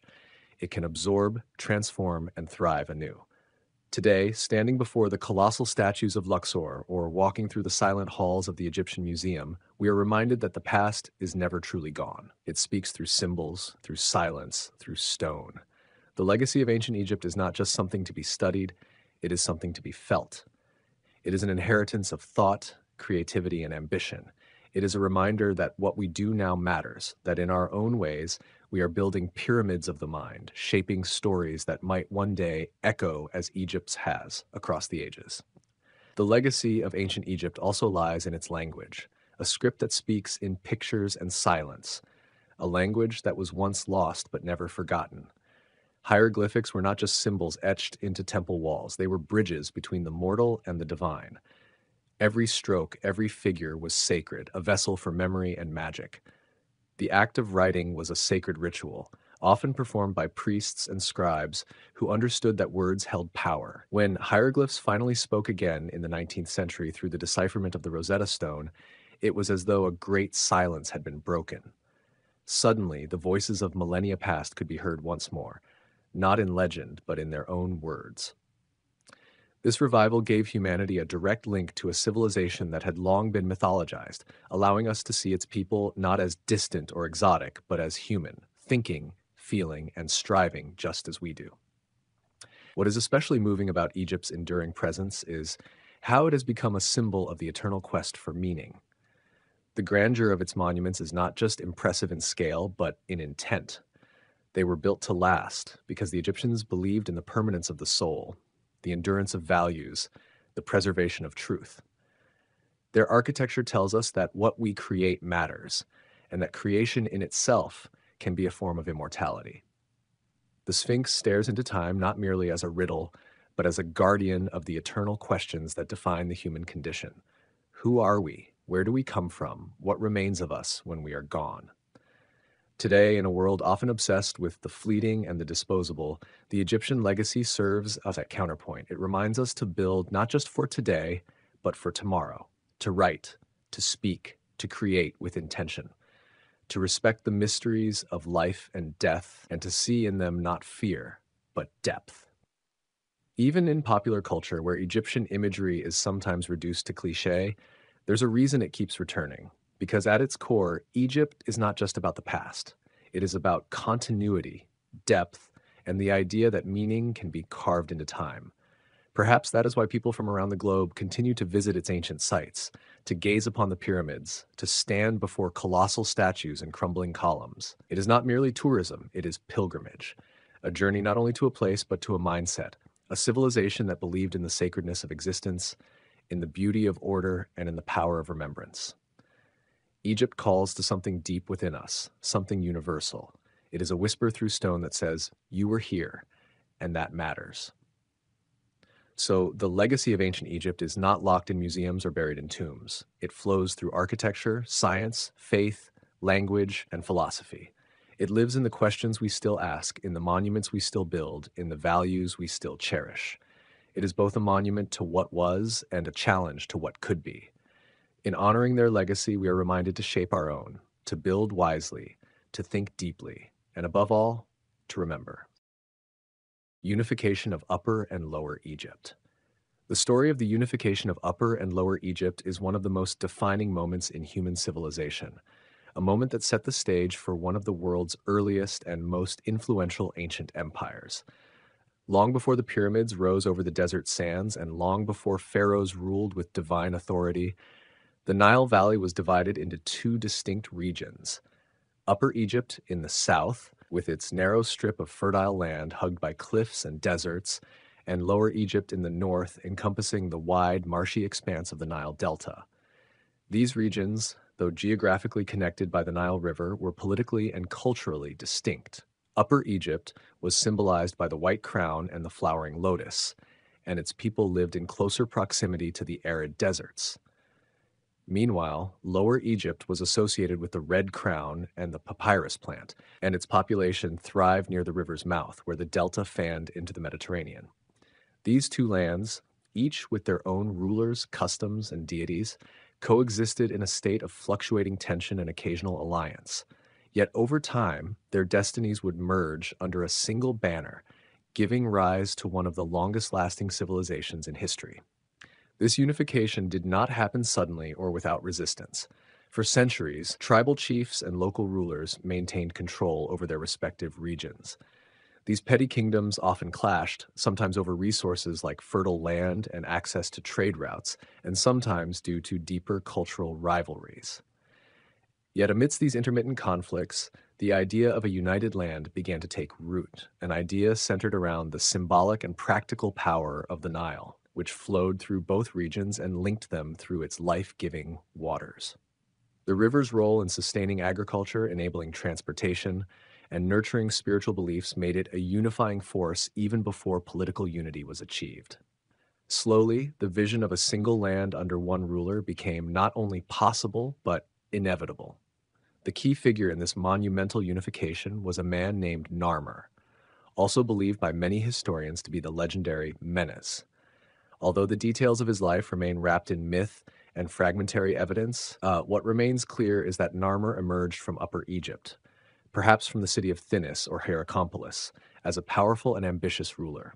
Through a combination of military strength, political strategy, and religious symbolism, he managed to bring the two lands under one crown. The famous Narmer palette, an intricately carved ceremonial artifact, provides a rare and invaluable visual account of this unification. On one side of the palette, Narmer is shown wearing the white crown of Upper Egypt, striking down an enemy, a symbol of conquest and domination. On the other side, he dons the red crown of Lower Egypt, surveying rows of decapitated foes. At the center of the palette, fantastical creatures with intertwined necks represent the merging of the two lands, bound together under a single divine rule. This palette, discovered in the Temple of Hierakonpolis, is often cited as one of the earliest pieces of historical propaganda, art as a declaration of statehood. With Narmer's victory came the consolidation of two political systems, religious ideologies, and economic structures. This was not a mere military annexation, it was a profound transformation. Narmer established a centralized government that allowed for more efficient administration of resources, tax collection, and law enforcement. He instituted a bureaucracy that reported directly to him, thus tightening control over both Upper and Lower Egypt. Temples, monuments, and palaces began to reflect this unity, often depicting the pharaoh as a divine figure straddling both realms. The pharaoh, now a living god, became the embodiment of Ma'at, the principle of balance, order, and justice, which was only achievable through the unification of the land. Religiously, the unification brought about a synthesis of deities and rituals. While local gods retained their significance, new forms of worship emerged to reflect the shared identity of the kingdom. The falcon god Horus, long associated with kingship in Upper Egypt, became a central divine figure across both lands, symbolizing the sky, kingship, and divine protection. Likewise, the cobra goddess Wadjet of Lower Egypt was integrated into royal iconography, her image frequently appearing on the pharaoh's crown alongside the vulture of Upper Egypt, Nekbet. This duality was not erased, but rather embraced as a symbol of harmony, strength, and legitimacy. The fusion of these religious symbols played a crucial role in solidifying the concept of a single divine ruler who represented all Egyptians. Economically, the unification sparked unprecedented prosperity. Trade routes expanded both within and beyond Egypt's borders. Goods such as gold, ivory, papyrus, grain, and luxury items flowed more freely through the Nile, connecting communities and creating interdependence. Surplus production from the fertile lands of the Nile Delta supported urban growth and monumental building projects in the south.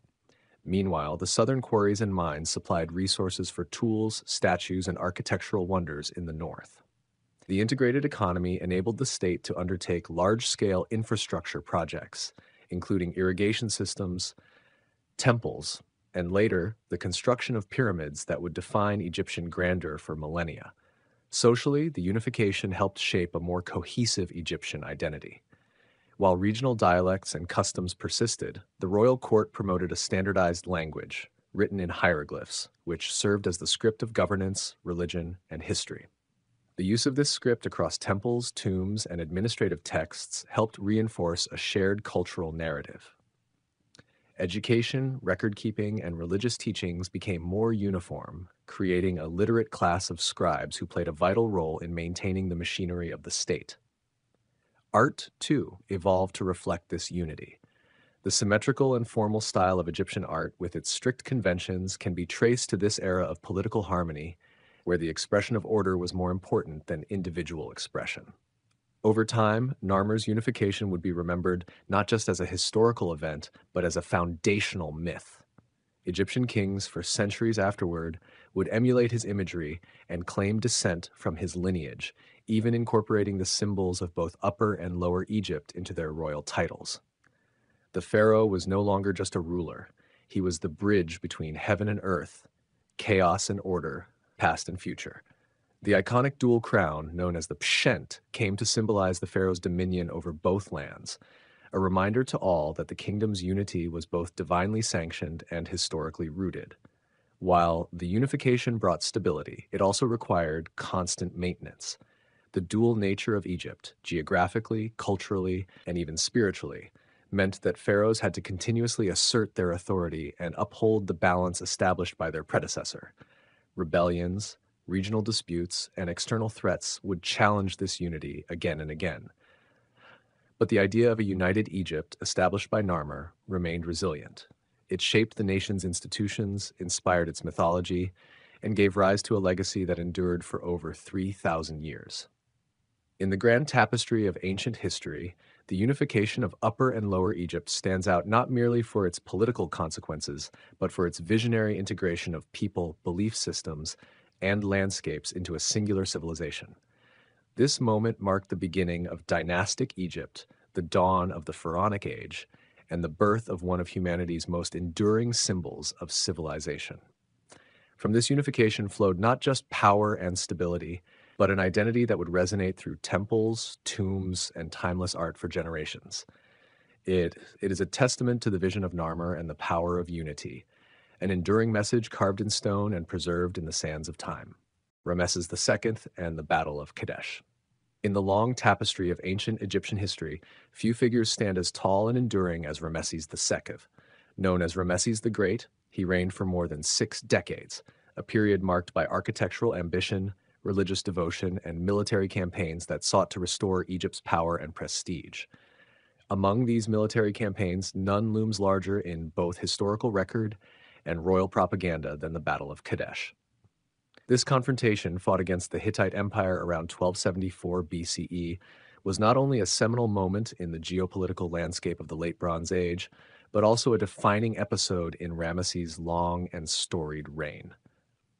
The battle was waged near the city of Kadesh, situated on the Orontes River in modern-day Syria, and though it ended in a tactical stalemate, it was declared a grand triumph in Egyptian annals, echoing across temple walls and generations as a symbol of Ramesses' bravery and divine favor.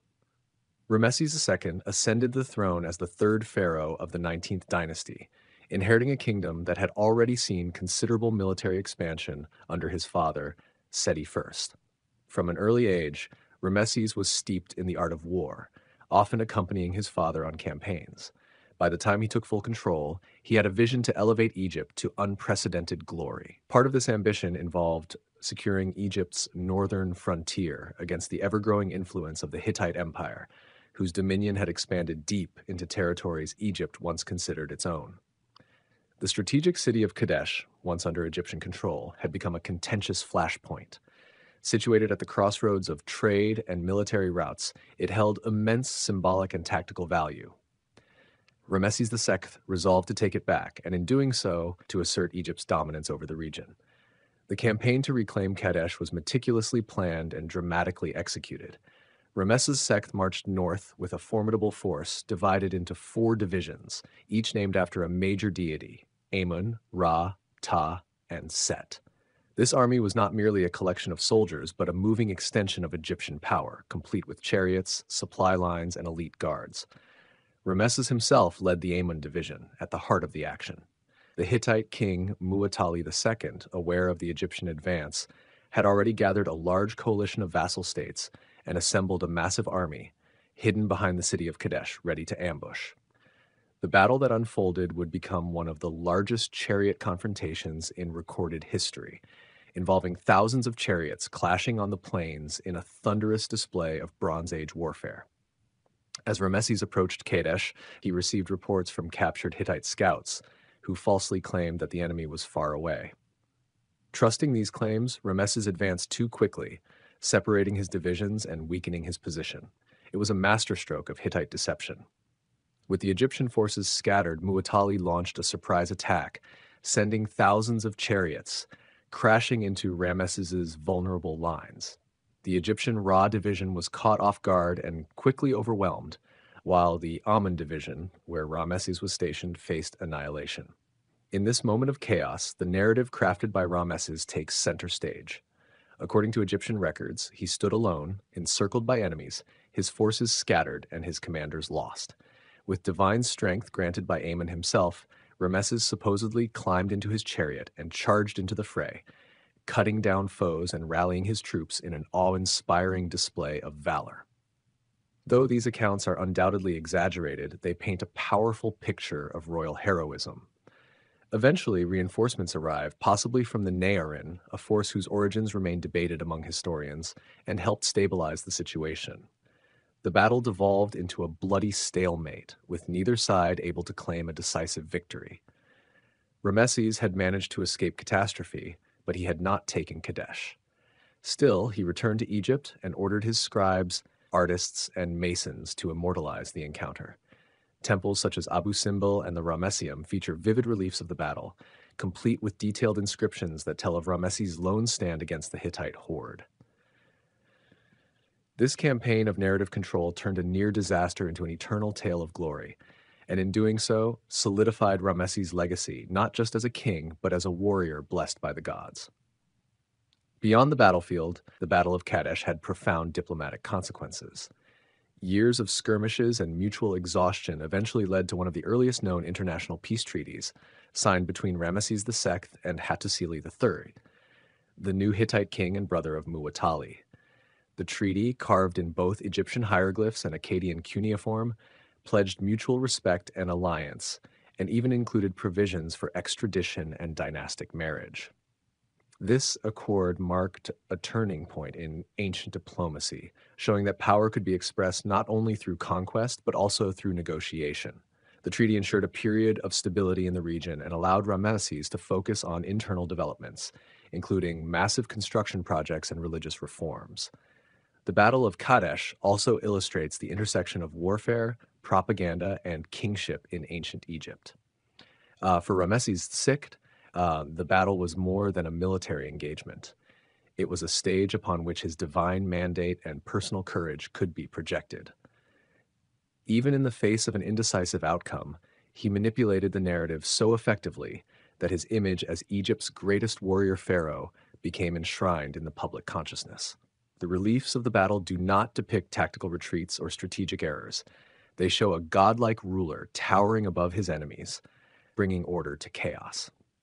This selective storytelling reflects the broader cultural values of the time, where the pharaoh was not merely a political leader, but the living embodiment of Ma'at, divine order and justice, battling the forces of chaos both on Earth and in the cosmos. Moreover, the sheer scale and logistics of the battle underscore the military sophistication of the late Bronze Age. The chariot, often considered the tank of the ancient world, was central to the combat strategies of both sides. The Egyptian chariot corps was famed for its speed and precision, usually carrying an archer and a driver, while the Hittite chariots were heavier, capable of carrying 3 men and built for shock value. The collision of these tactical approaches at Kadesh turned the battlefield into a maelstrom of speed, skill, and raw power. It was a testament to the military advancements of the time and a grim preview of the escalating arms races between empires. Despite the mixed outcome, Ramesses II emerged from Kadesh not just unbroken but emboldened. He would go on to reign for over 60 years, overseeing a period of relative peace and extraordinary cultural flourishing. Temples rose across the land, adorned with colossal statues and inscriptions that spoke of his divine favor and earthly achievements. His longevity, combined with his ability to craft and control his legacy, ensured that his name would be remembered for millennia. Even today, Ramesses the Great remains one of the most iconic figures in the ancient world, his story inseparable from the thundering hooves and clashing wheels of the Battle of Kadesh. In retrospect, the Battle of Kadesh stands as more than just a clash between two ancient superpowers. It is a mirror reflecting the ambitions, fears, and ingenuity of the civilizations that fought it. Through the lens of Ramesses II, the battle becomes a tale of heroism, strategy, and divine destiny. Yet through the lens of history, it is also a lesson in the limits of military might, the power of narrative, and the enduring human quest for honor, order, and legacy. The sands of Kadesh may have long since settled, but the echoes of chariots and the voice of a determined pharaoh still resonate in the stone walls of Egypt's grandest temples, whispering tales of a moment when history was written, not just with the sword, but with the pen and chisel of kings. The Ptolemaic dynasty and cultural fusion. The Ptolemaic dynasty stands as one of the most fascinating and complex periods in Egyptian history, marked by a unique blend of Greek and Egyptian cultures that produced a rich tapestry of political intrigue, intellectual achievement, and cultural synthesis. When Alexander the Great conquered Egypt in 332 BCE, he was welcomed as a liberator and crowned as a pharaoh in the traditional manner. However, his untimely death in 323 BCE left his vast empire fractured among his generals. One of these generals, Ptolemy I Soter, claimed Egypt as his prize, establishing a dynasty that would endure for nearly 3 centuries. The Ptolemies ruled not as foreign conquerors, but as pharaohs, adopting Egyptian customs, religious practices, and titles to legitimize their rule, while simultaneously maintaining their Macedonian Greek heritage. This dual identity defined the dynasty and set the stage for a unique cultural experiment that left a lasting impact on the ancient world. From the very beginning, Ptolemy first understood the importance of appearing legitimate in the eyes of the Egyptian populace. He adopted the title of pharaoh and was depicted in traditional Egyptian garb in temple reliefs, standing alongside deities like Horus and Isis. At the same time, he and his successors retained Greek as the language of administration and continued to patronize Greek art, literature, and philosophy.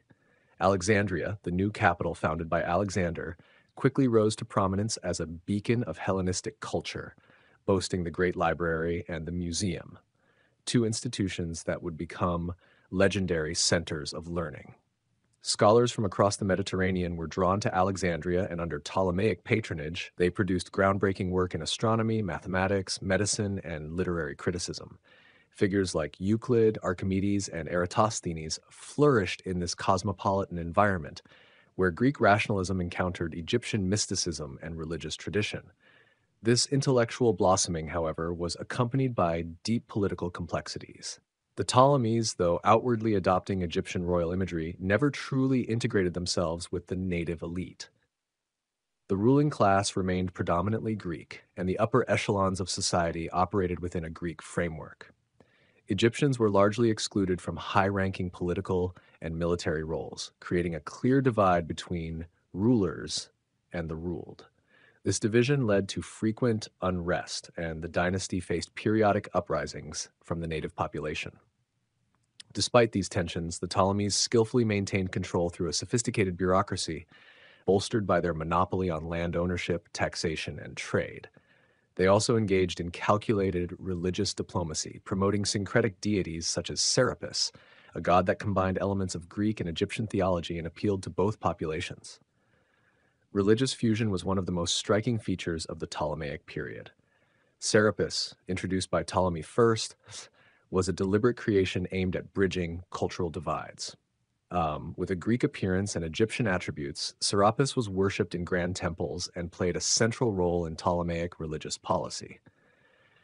The rulers also associated themselves closely with ancient deities, particularly Isis and Osiris, reinforcing their divine right to rule. Cleopatra VII, the last and most famous of the Ptolemies, took this approach to new heights. She presented herself as the living embodiment of Isis, a goddess revered by both Egyptians and Greeks. Unlike her predecessors, Cleopatra learned the Egyptian language and actively engaged with the local priesthood, earning her a level of respect from the native population that had eluded earlier Ptolemies. Her reign was a dramatic culmination of the Ptolemaic experiment, embodying both its promise and its contradictions.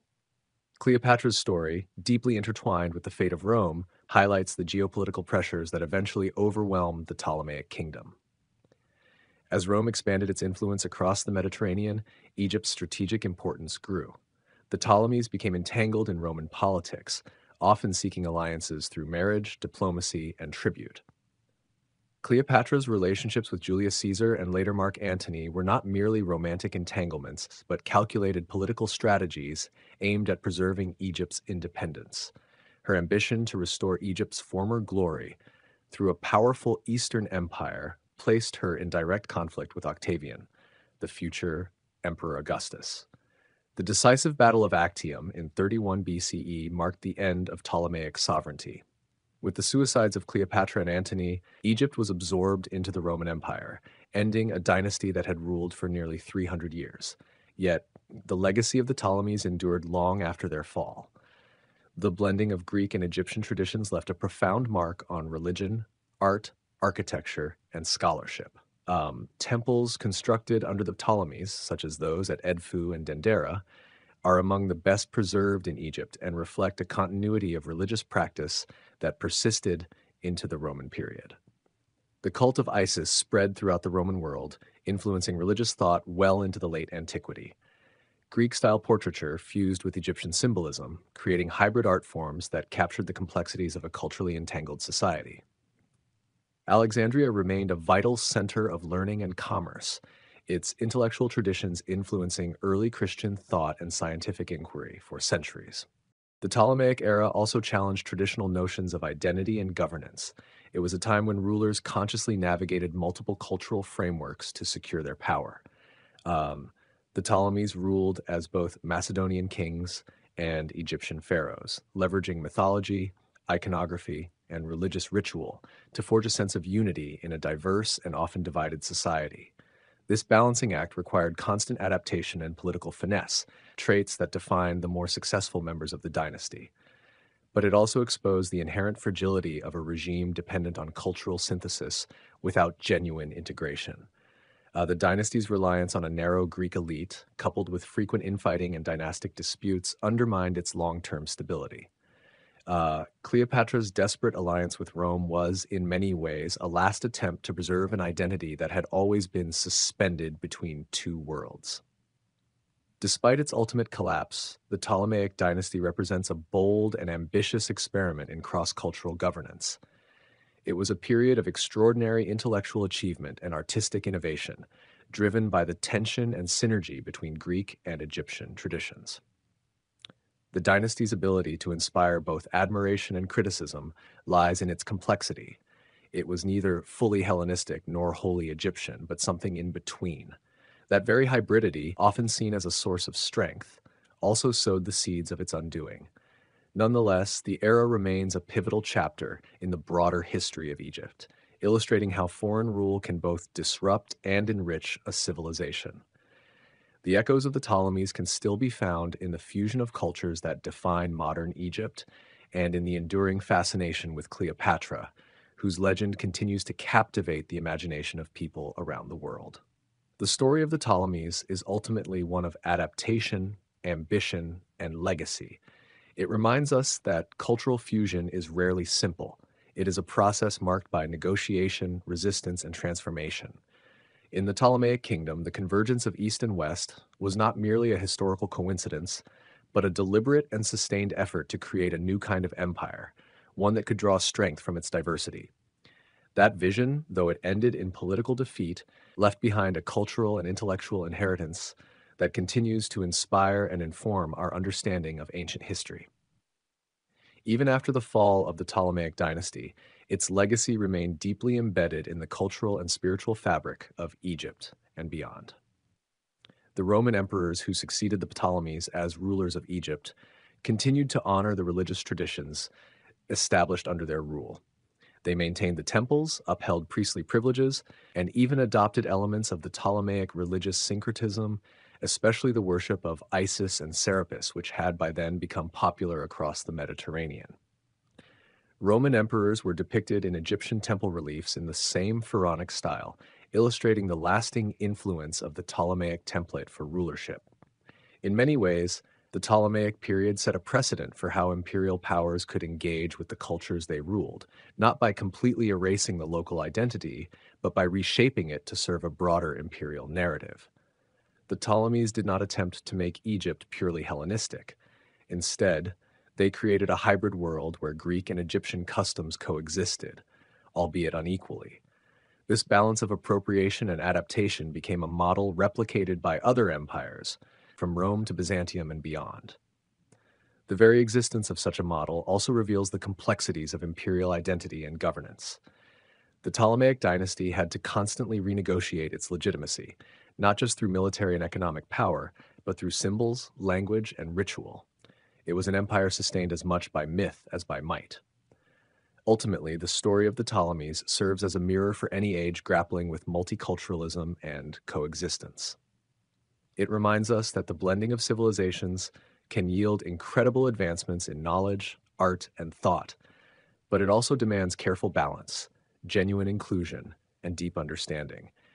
In their triumphs and failures, the Ptolemies offer enduring lessons on the possibilities and pitfalls of cultural fusion. The Second Intermediate Period and the Hyksos invasion.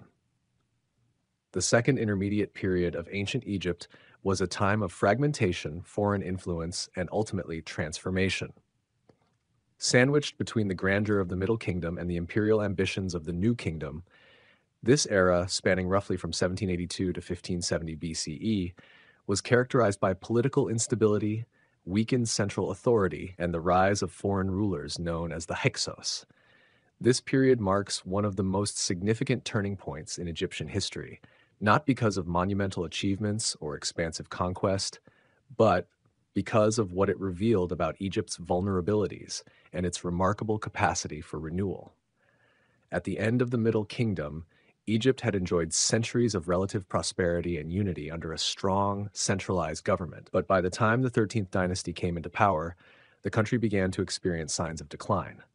The central government weakened, and a succession of short-reigning kings contributed to the erosion of royal authority. As internal divisions festered, provincial governors and local power centers once again began to assert themselves, especially in Upper Egypt. This decentralization created a power vacuum, and into that vacuum stepped new and unexpected forces. Among these were the Hyksos, a group whose origins remain debated among historians, but who were likely a mix of Semitic-speaking peoples from the Levant. They did not arrive as invaders in a traditional military sense at first. Rather, they gradually infiltrated Egypt through trade, migration, and settlement. Over time, they established themselves in the Nile Delta region, particularly around the city of Avaris, which became their capital. The weakened state of the Egyptian government allowed the Hyksos to gain political and military strength until they were powerful enough to assert dominance over large portions of northern Egypt. What distinguished the Hyksos and ultimately allowed them to solidify control was their superior military technology.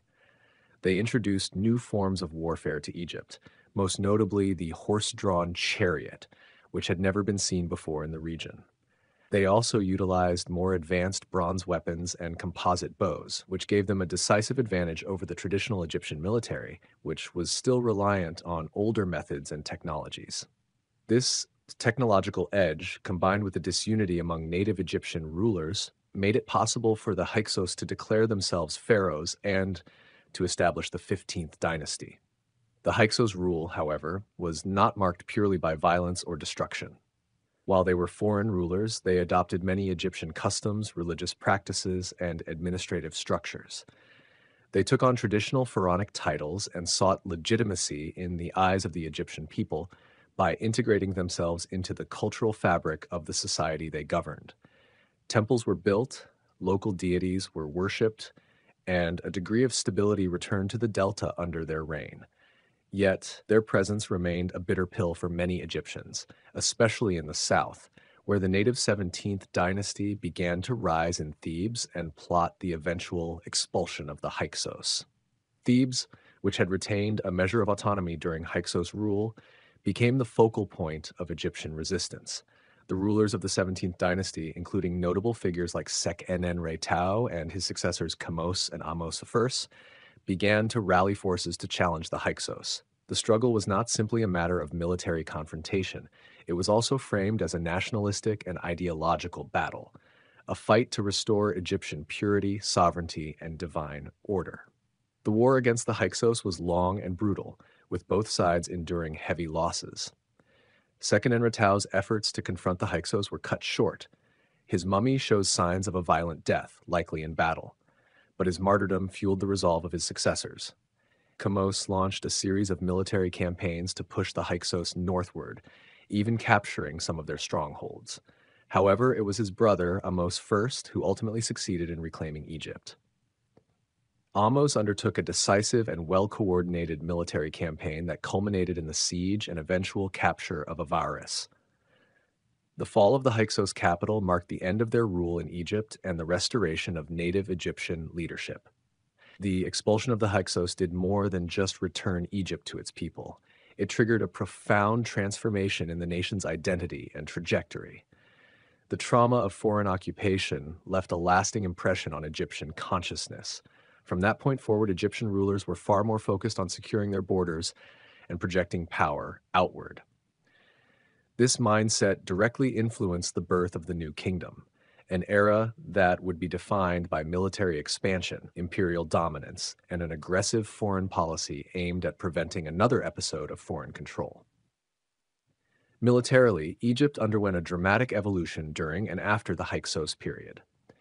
The introduction of chariot warfare, new weaponry, and military tactics by the Hyksos was absorbed and perfected by the Egyptians.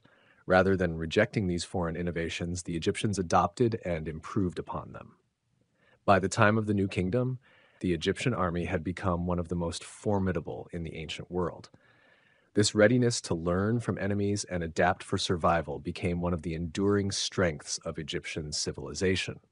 Culturally and politically, the Hyksos era introduced a new complexity to Egypt's self-image. The idea of Egypt as a closed, unchanging, and purely native civilization was forever altered. The period underscored the interconnectedness of the ancient world and the permeability of borders. The Hyksos did not just bring weapons and chariots, they also brought new ideas, technologies, and cultural elements that would leave an imprint on Egyptian society. Some historians even argue that their administrative practices helped streamline and modernize Egypt's bureaucratic systems, paving the way for the efficient state apparatus seen in the New Kingdom. The Second Intermediate Period, though often overshadowed by the monumental achievements of other eras, holds a critical place in Egyptian history. It serves as a stark reminder of what can happen when centralized authority collapses and external pressures exploit internal weaknesses.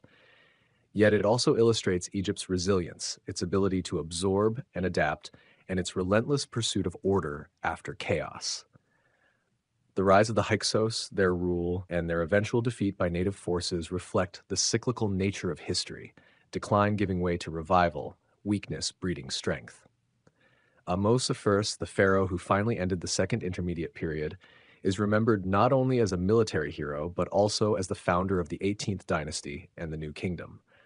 Under his reign, Egypt entered a golden age of prosperity, military conquest, and architectural splendor.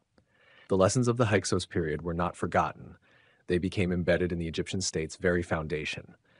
Security, preparedness, and expansion became top priorities.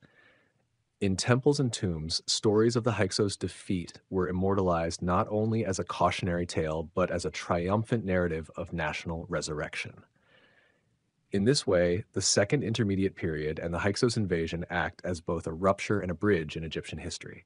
It was a time when Egypt's traditional structures faltered and foreign influence took root. But it was also a period that galvanized the nation, rekindled its cultural identity, and set the stage for one of the most glorious chapters in its history. Far from being a mere footnote, this interlude stands as a testament to the dynamism, complexity, and endurance of the ancient Egyptian civilization.